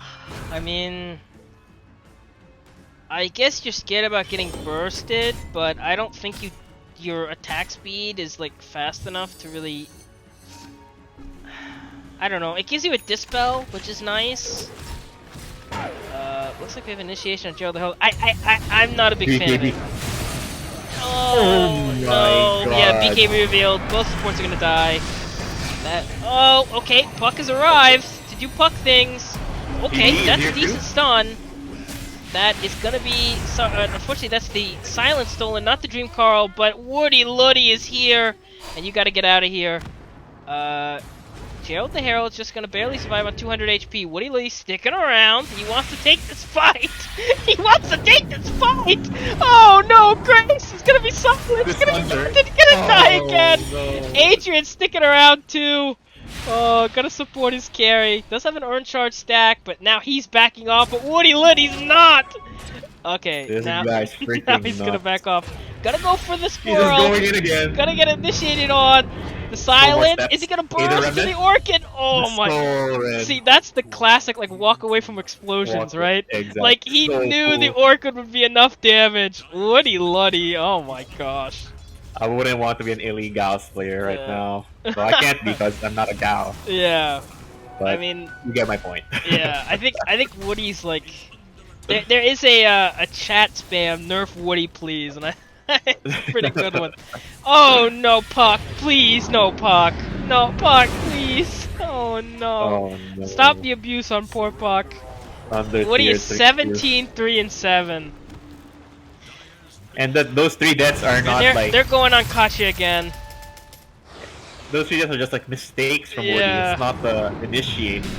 Oh, and there we go, another kill. Sure he gets it this Oh. time, the captain.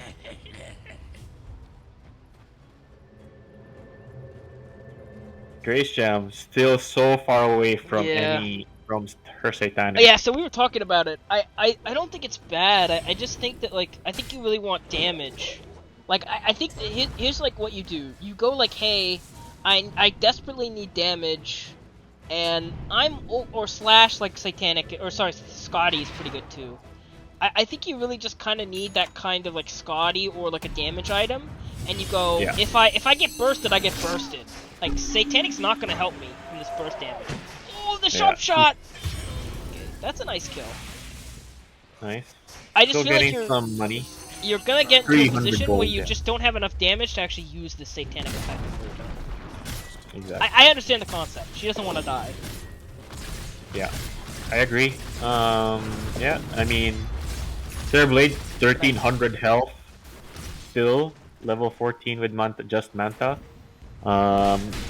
When I watch pro players or pro players play pub games with TB, they just go Manta into Scotty. And I think that's for a good reason. It just gives you the HP pool, gives you the mana pool, gives you the armor because you're an Agi hero, and it gives you slow because if you don't have a catch, a stun, slow, anything, you people just run away from you Yeah. as a TV. Sure, you Okay. can cast Reflection. There's the initiation once again onto the void. I mean, that squirrel just completely was deleted from the game. And it feels like anytime Woody Luddy gets the that's the initiation on anyone, they just completely burst. I think I'm gonna look at the graphs here. I mean, we're looking at a 11k lead, obviously, but the XP lead, 6k HP lead, is a big deal. Dota Plus is giving us a 95% win probability, and they're just going straight into Roach. He's gonna get this Ferocious Haze off in a second. He's taking a lot of damage to this. They're not the fastest pushers. Adrian's gonna die to Steph Jelly on the back lines. But, Monkey's gonna get this Aegis. I personally think you give it to the Woody Luddy, given how aggressive he is. You gotta give your craziest player some insurance at least. Yeah. He does. He gives you all the space. He gives you all the pressure on the team side, and so. But Monkey King Gerald the Herald already has BKB, Maelstrom, Deso, so does quite a bit of damage already. So I think they're shifting roles now, making Monkey King the lead killer for this game at this moment in time. Yeah. Yeah, Illegals just turtled up in their base. not what you want to be, where you want to be as a TB. Okay, so TB bought an ultimate orb, so she is going for a Scotty.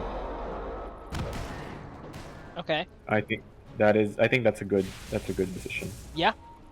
Yeah, Too. but you gotta farm. You're staying Yeah. too Initiating near onto where the Adrian fight is. again. So they're gonna try to go in here. Gerald the Herald though is gonna get a massive Wukongs! Fortunately, doesn't have enough mana to stun anyone, and immediately Stampede is used to de-initiate that fight. But you gotta get out now. Puck's gonna get away, has a double damage, but double of 0 is still 0. Yeah, such a good stampede. Got them all out. Oh, no, Woody Luddy. Woody Luddy. Okay. Okay. Just a little poke. Just a little poke. Just a little poke. Just a little tickle. Yeah. Just seeing what they would do. How they would react. See if they have buyback. Yeah. And he does. But no. He has the shard. Not going the Ags yet, but I would imagine that might be an item later on. Actually, building the Sange. He's gonna combine it with the Kaya, so it's gonna be Sange and Kaya. I think you're pretty happy with your game as a Void Spirit. You know, you're getting kills even without the double silence with the Ags for Void Spirit. The Orchid is enough. So you want to be a little bit more tanky to survive the fights. Because, you know, TB is still farming. You never know, you know. TB could actually just get the Scotty, get a 5-man wipe. It's doable. Yeah, committing a Pygram, which is difficult, right? And Woody Luddy can't really push towers, and Gerald the Herald, 20 HP actually gonna fall to his own illusion. Yeah. So, Age is down. They're gonna initiate onto the Puck. Puck is gonna get away. Breaking this base is actually gonna be kind of difficult, though. So their Age is down, and practically no damage onto the tower, especially with this Bloodlust. They're actually gonna back out, so that is the one kind of big difficulty, is that without getting kills beforehand, it's very difficult for them to break base. There's a good job on the illegal side, keeping them off. And so, I'm not too sure what Grace Jam is doing though. She should be farming and not smoking. Here we go, 5-man smoke. But maybe they want to get the gold off Trying on to the take kills. a fight. Get the initiation on Adrian. Pretty decent hero to initiate. Floater gets the re-initiation. Wukong command on top. But unfortunately, he gets body blocked by the trees. Slaughter's gonna get taken down. BKB's about to end, and it ends now. Grace is going to ult her support to get back to full HP. Gotta love it. And Slaughter and Adrian have both fallen. So that's 2 kills for nothing, right? I mean, you did have to use meta, which is a big deal. But 2 kills. I'm not sure who got the kills. Yeah, unfortunately, none of the kills went to Terrorblade. Oh, okay. And well, so, yeah. To be fair, I think she should be spending this time farming for her Scotty. Stun. It's gonna hit the raccoon. It's gonna take a bunch of damage here. And by insta buyback. Yeah, insta buyback. I guess just anticipating a team fight here. I actually think that's a bit of a mistake, because you don't want to initiate a team fight, right? You don't have meta, so why take a team fight here? No meta, no Scotty, no Sunder, no Coil, no Stampede. So, but I no think, fight. Yeah, CSMC is giving them the respect though, but they actually see Centaur top. So yeah, they're going on Steph. Steph is still very tanky though. Okay, well, you know what? As soon as I say that, Monkey King's so strong now. Yeah, Monkey King with this Desolator Maelstrom build and the BKB actually hitting for a decent amount of damage. And if you look at the Monkey King's talents, all right click. Yeah, yeah. Like, all right click and Boundless Strike level 20. So strong when he gets those Jingu stacks off.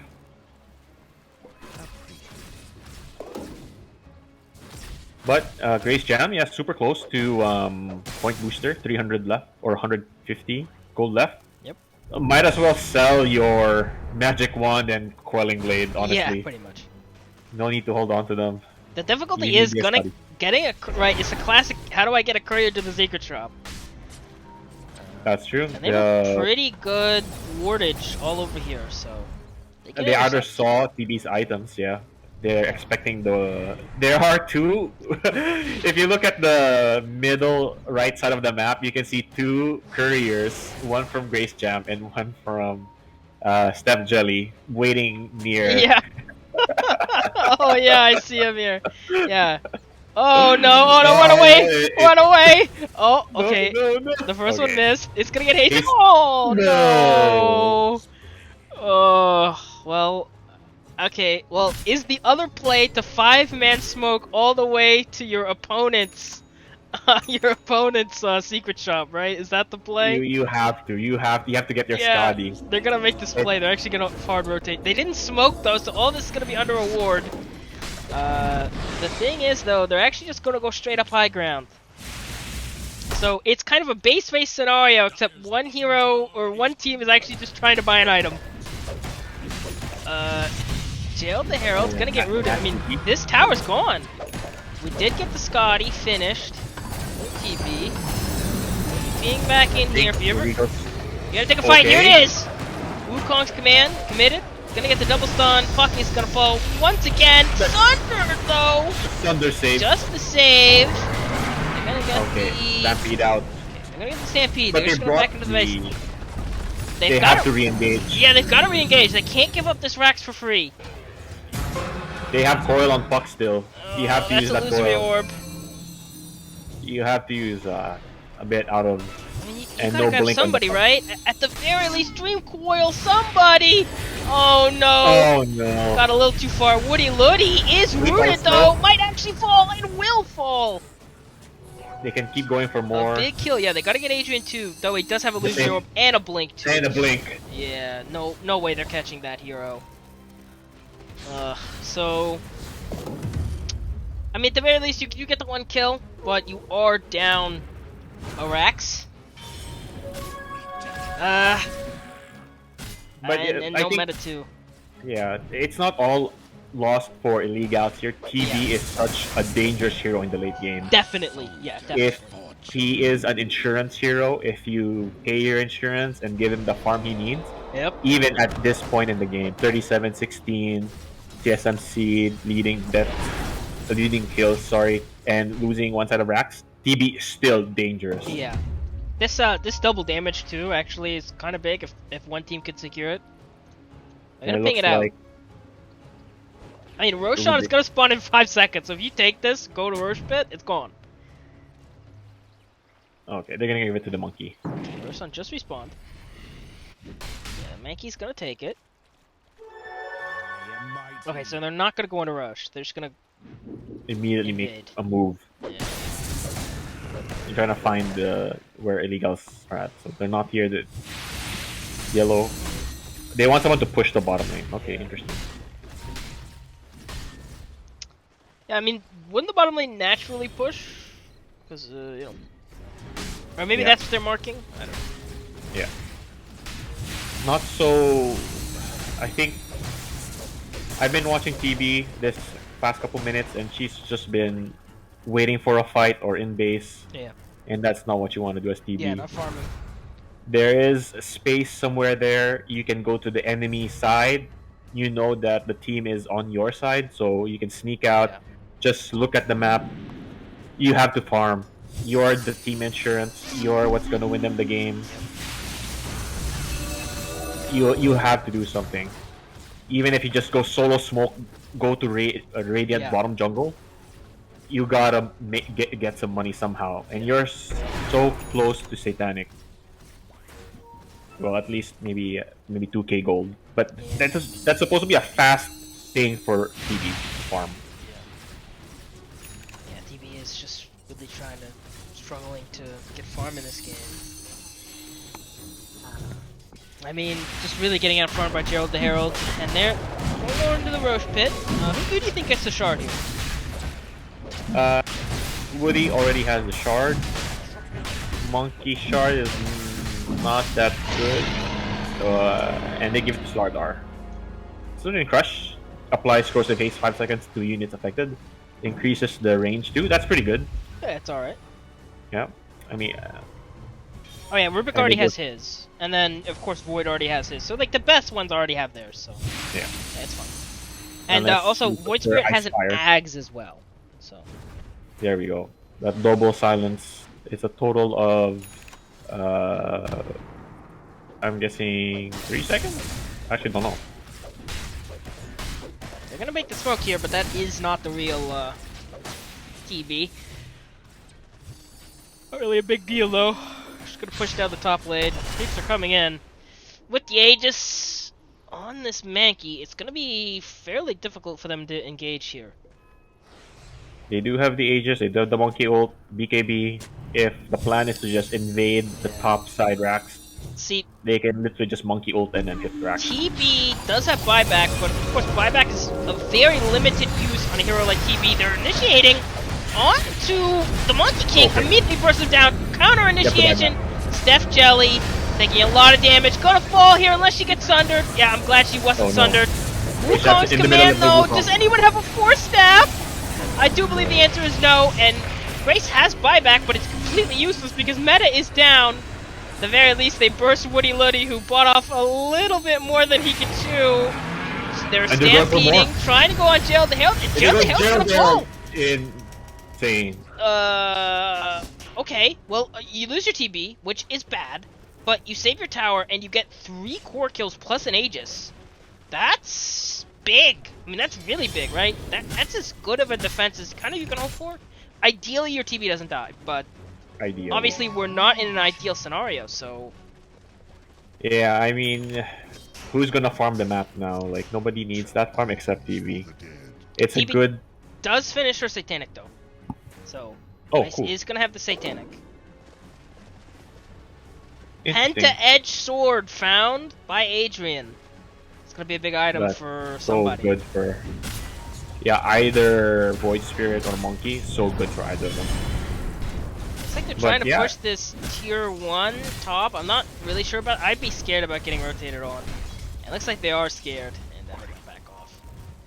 Steph Jelly, though, making the killer moves, keeping Illegal Gals alive, honestly. Such a good pick for them, giving them the space they need for Yeah. TB. So Steph now even has a heart. Vanguard heart and Ode of Defiance, 4.1k HP, so a very tanky hero. Very Gonna go to the tanky. Lotus. And so TB, I mean, this game, they're down 18k, but when it gets up into, I mean, these last few fights, if you look at the graph, I mean, it's starting to tick down, right? I mean, these That's last right. few fights, we've shown that they can take a fight if they get the initiation / if they're up in the high ground. So this game certainly isn't over. And of course, this is a So- big game for both teams. You know, playoff hopes are still alive, right?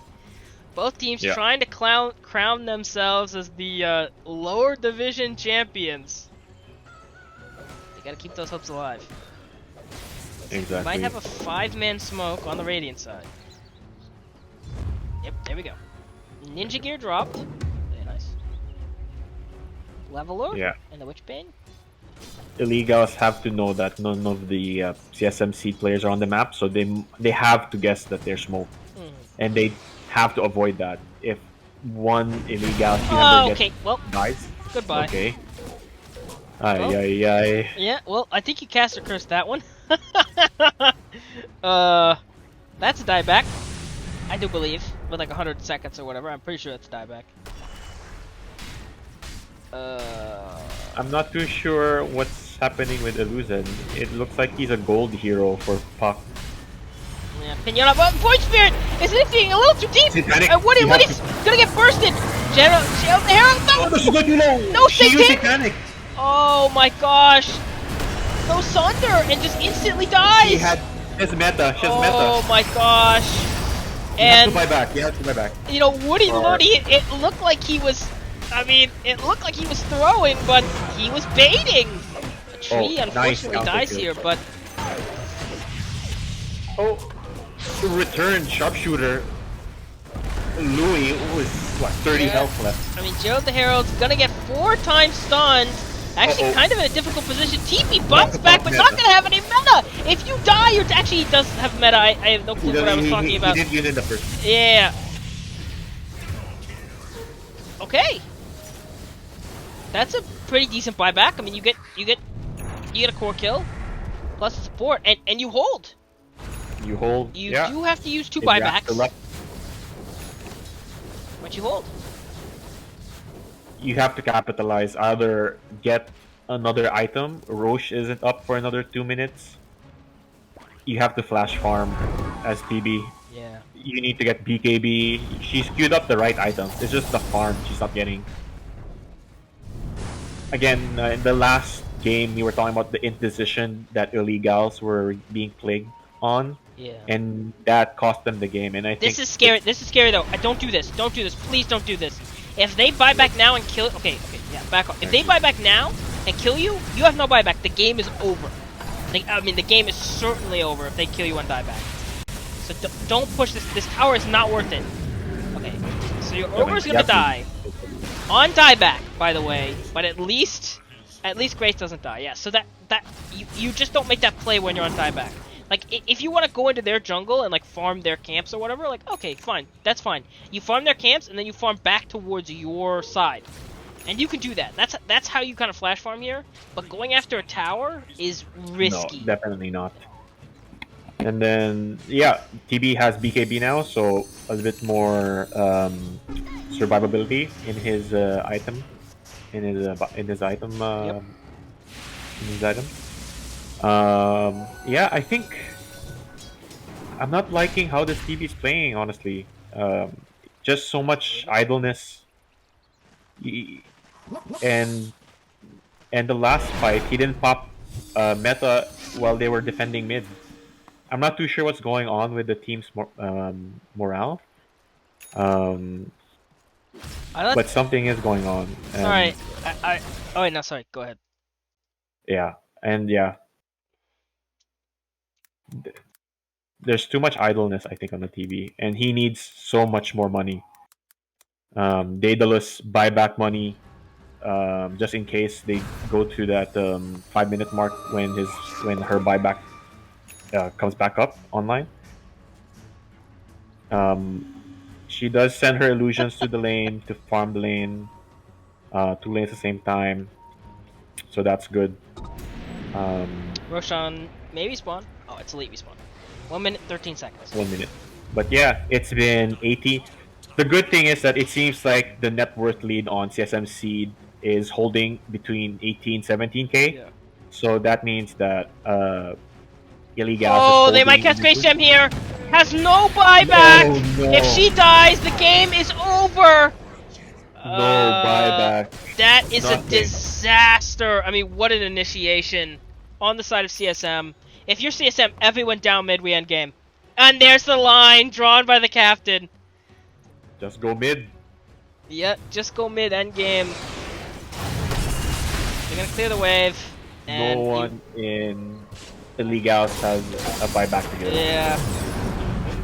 I mean, I like this Illegalz. They're splitting both lanes, but I mean, if I'm... Don't go for Megas, please. Don't go for Megas. Go for End. Go for End. No, don't go for Megas. Go for End. Okay, they're gonna go for Megas instead. I'm not the biggest fan on this because I think they could literally just win the game here. Yeah, NK has Okay, Deso. get the sharp shot. Okay, there's Gleipnir. There's a little bit of poking on both sides. There's the Dream Carl, but no. immediately Gerald the Herald stolen Rubik's Dream Coil. Carl. It's gonna be used, Buck and has buyback. Centaur has 4k HP, but that's apparently not enough. They're initiating here. There's the stolen Acorn. Gonna be used. Plant a tree. Save the world. But Gerald the Herald gonna get the die back onto the puck. And Zero, I buyback. do believe CSM is gonna win this game. They can take this That's game it. 3. Oh, Centaur brought back step. Centaur brought back. Illegalz are gonna play to the very bitter end. This is defense of the Ancients. The Ancients still up. Yeah, There's tree's some going more. to fall to the Bloodlust. He's actually not. Gerald the Herald looking to maybe reinitiate. Gonna get the stun on a Steph Jelly. Looking so strong. Now has the Wukongs.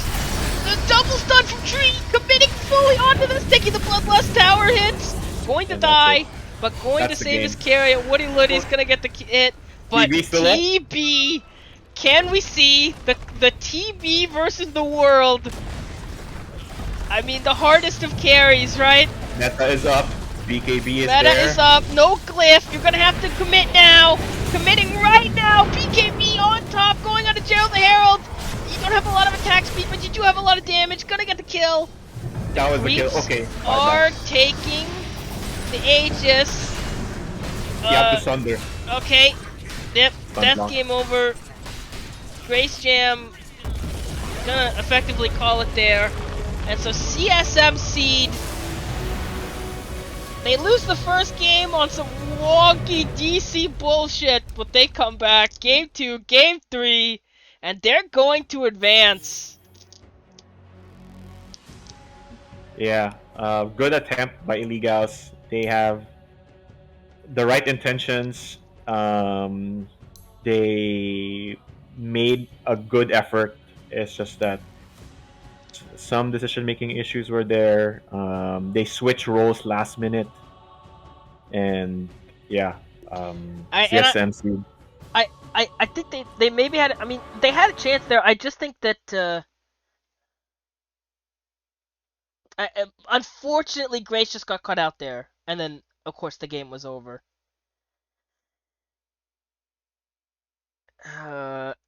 So actually, before everyone leaves, I want to do. Oh Jesus. Wait.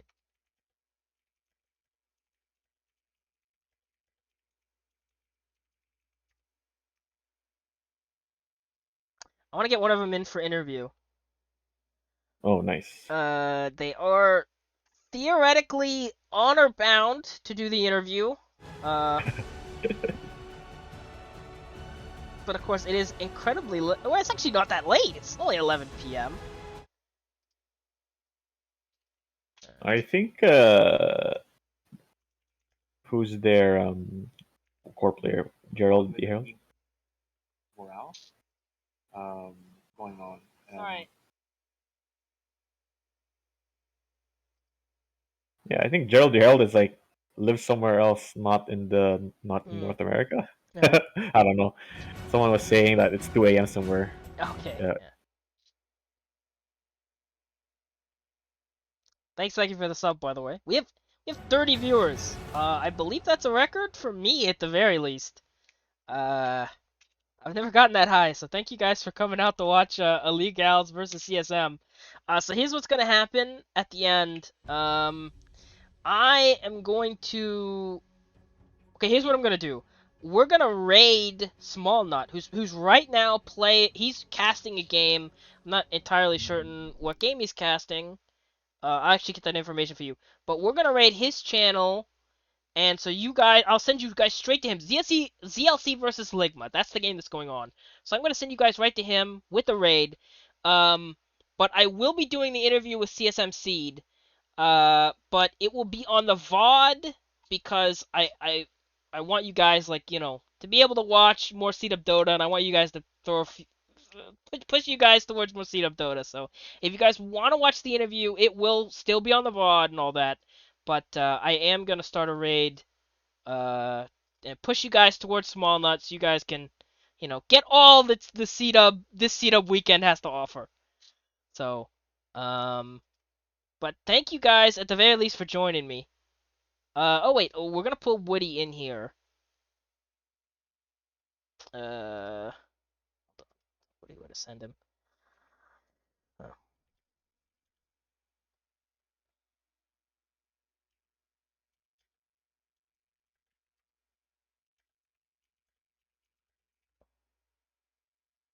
Alright, so I'll pull Woody in. I'll do the same thing I did with you. Yep. And we'll pull him in and we'll get to talk to him for a little bit. That'll be quite fun. I'm gonna ask him what's going through his head when he dives so deep. What was the goal there? Was it actually just a career kill? I'd want to know. It's the mental damage. Probably is.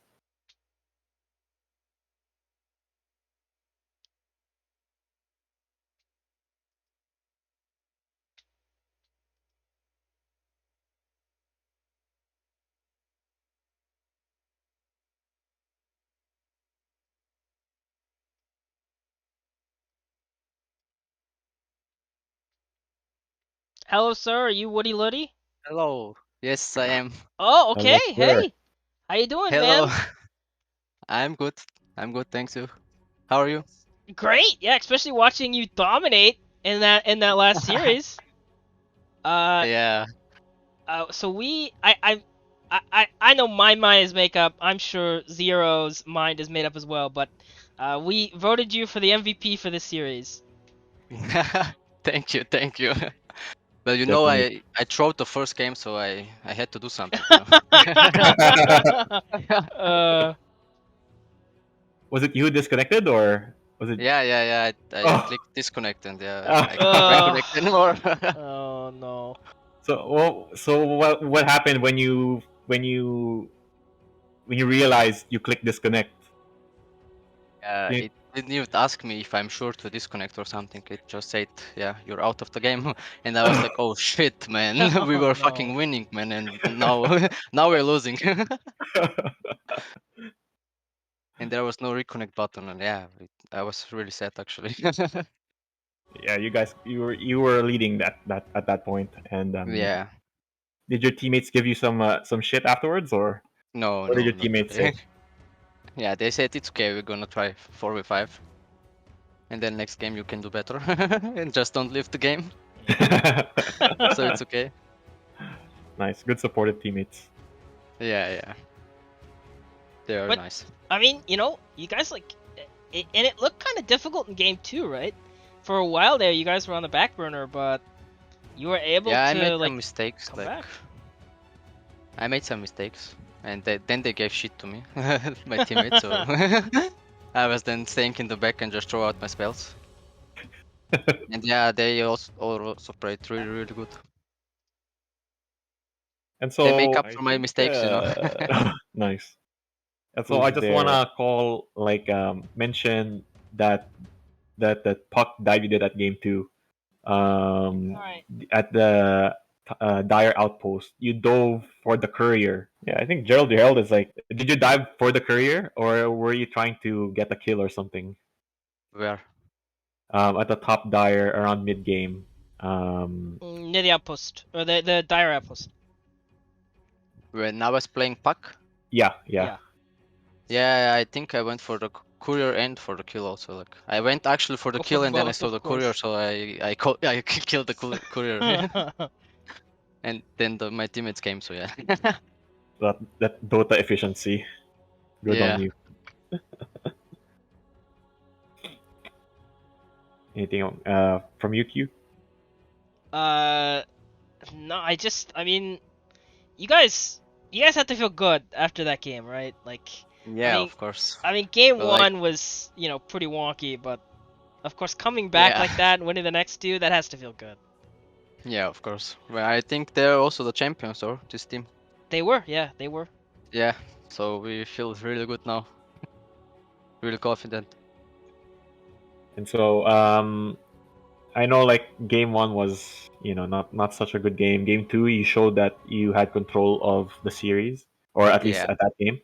And I just wanted to know what was your team's thinking going to game three, since this is a playoff deciding match for you. yeah, we were thinking like, we got this, boys, we got this. You know, we were actually confident about the game because we were dominating in the first game and in the second game also most of the time. So we were actually confident and we were like, yeah, we got this. We'll pick our heroes and we'll play well and we'll win this. Yeah, that sounds good.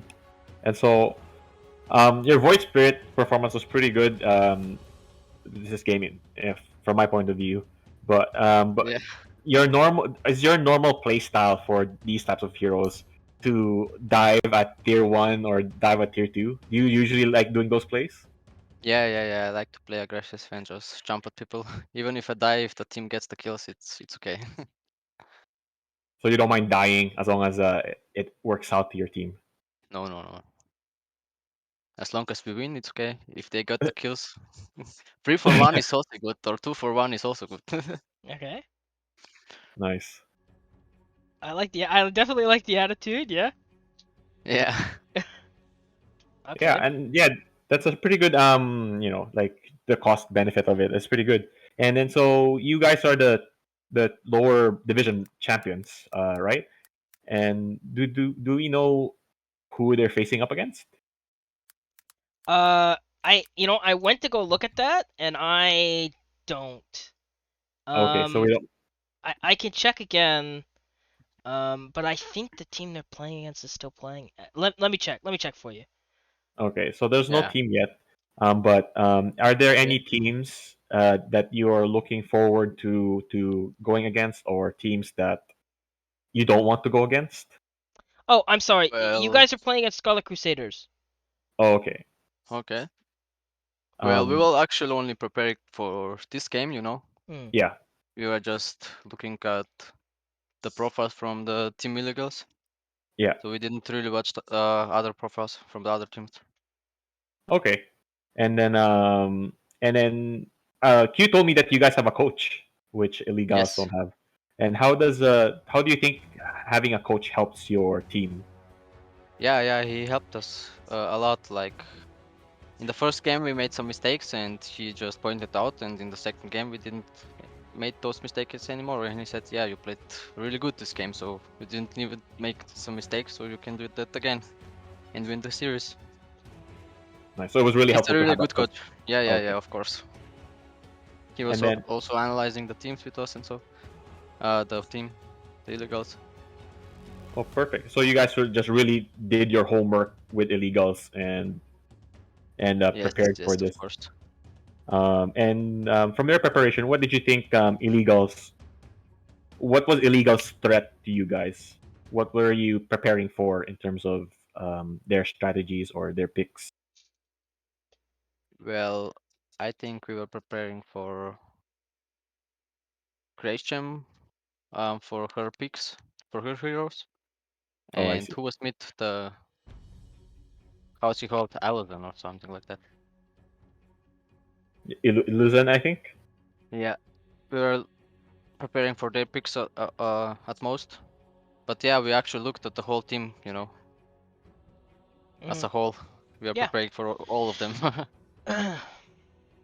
Well, that's good. That's good preparation on your side. And so, what is your plan now for your next?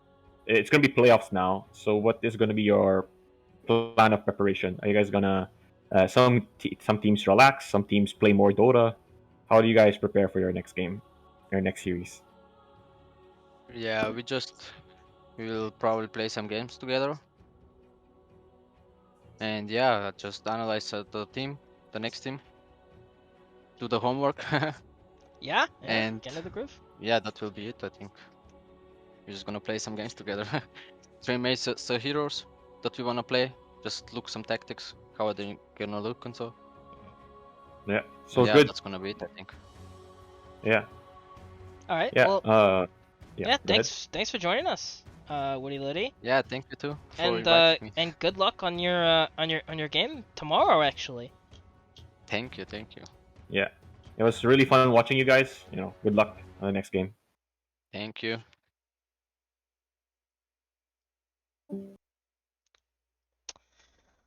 All right. So that's gonna be it for us. Uh, thanks for joining me, Zero. It was a great time to cast with you. Yeah, no, it was really fun. Are we No, offline? I we're guess not we're off yet. But okay. thanks for joining us, chat. I've already pushed a lot of people over to Small Nut. Yeah, But yeah, thanks for joining us, guys. And I guess we'll be back tomorrow with our next series. But yeah. stay tuned for CDUB Dota, and hope you see you guys tomorrow. Bye, chat.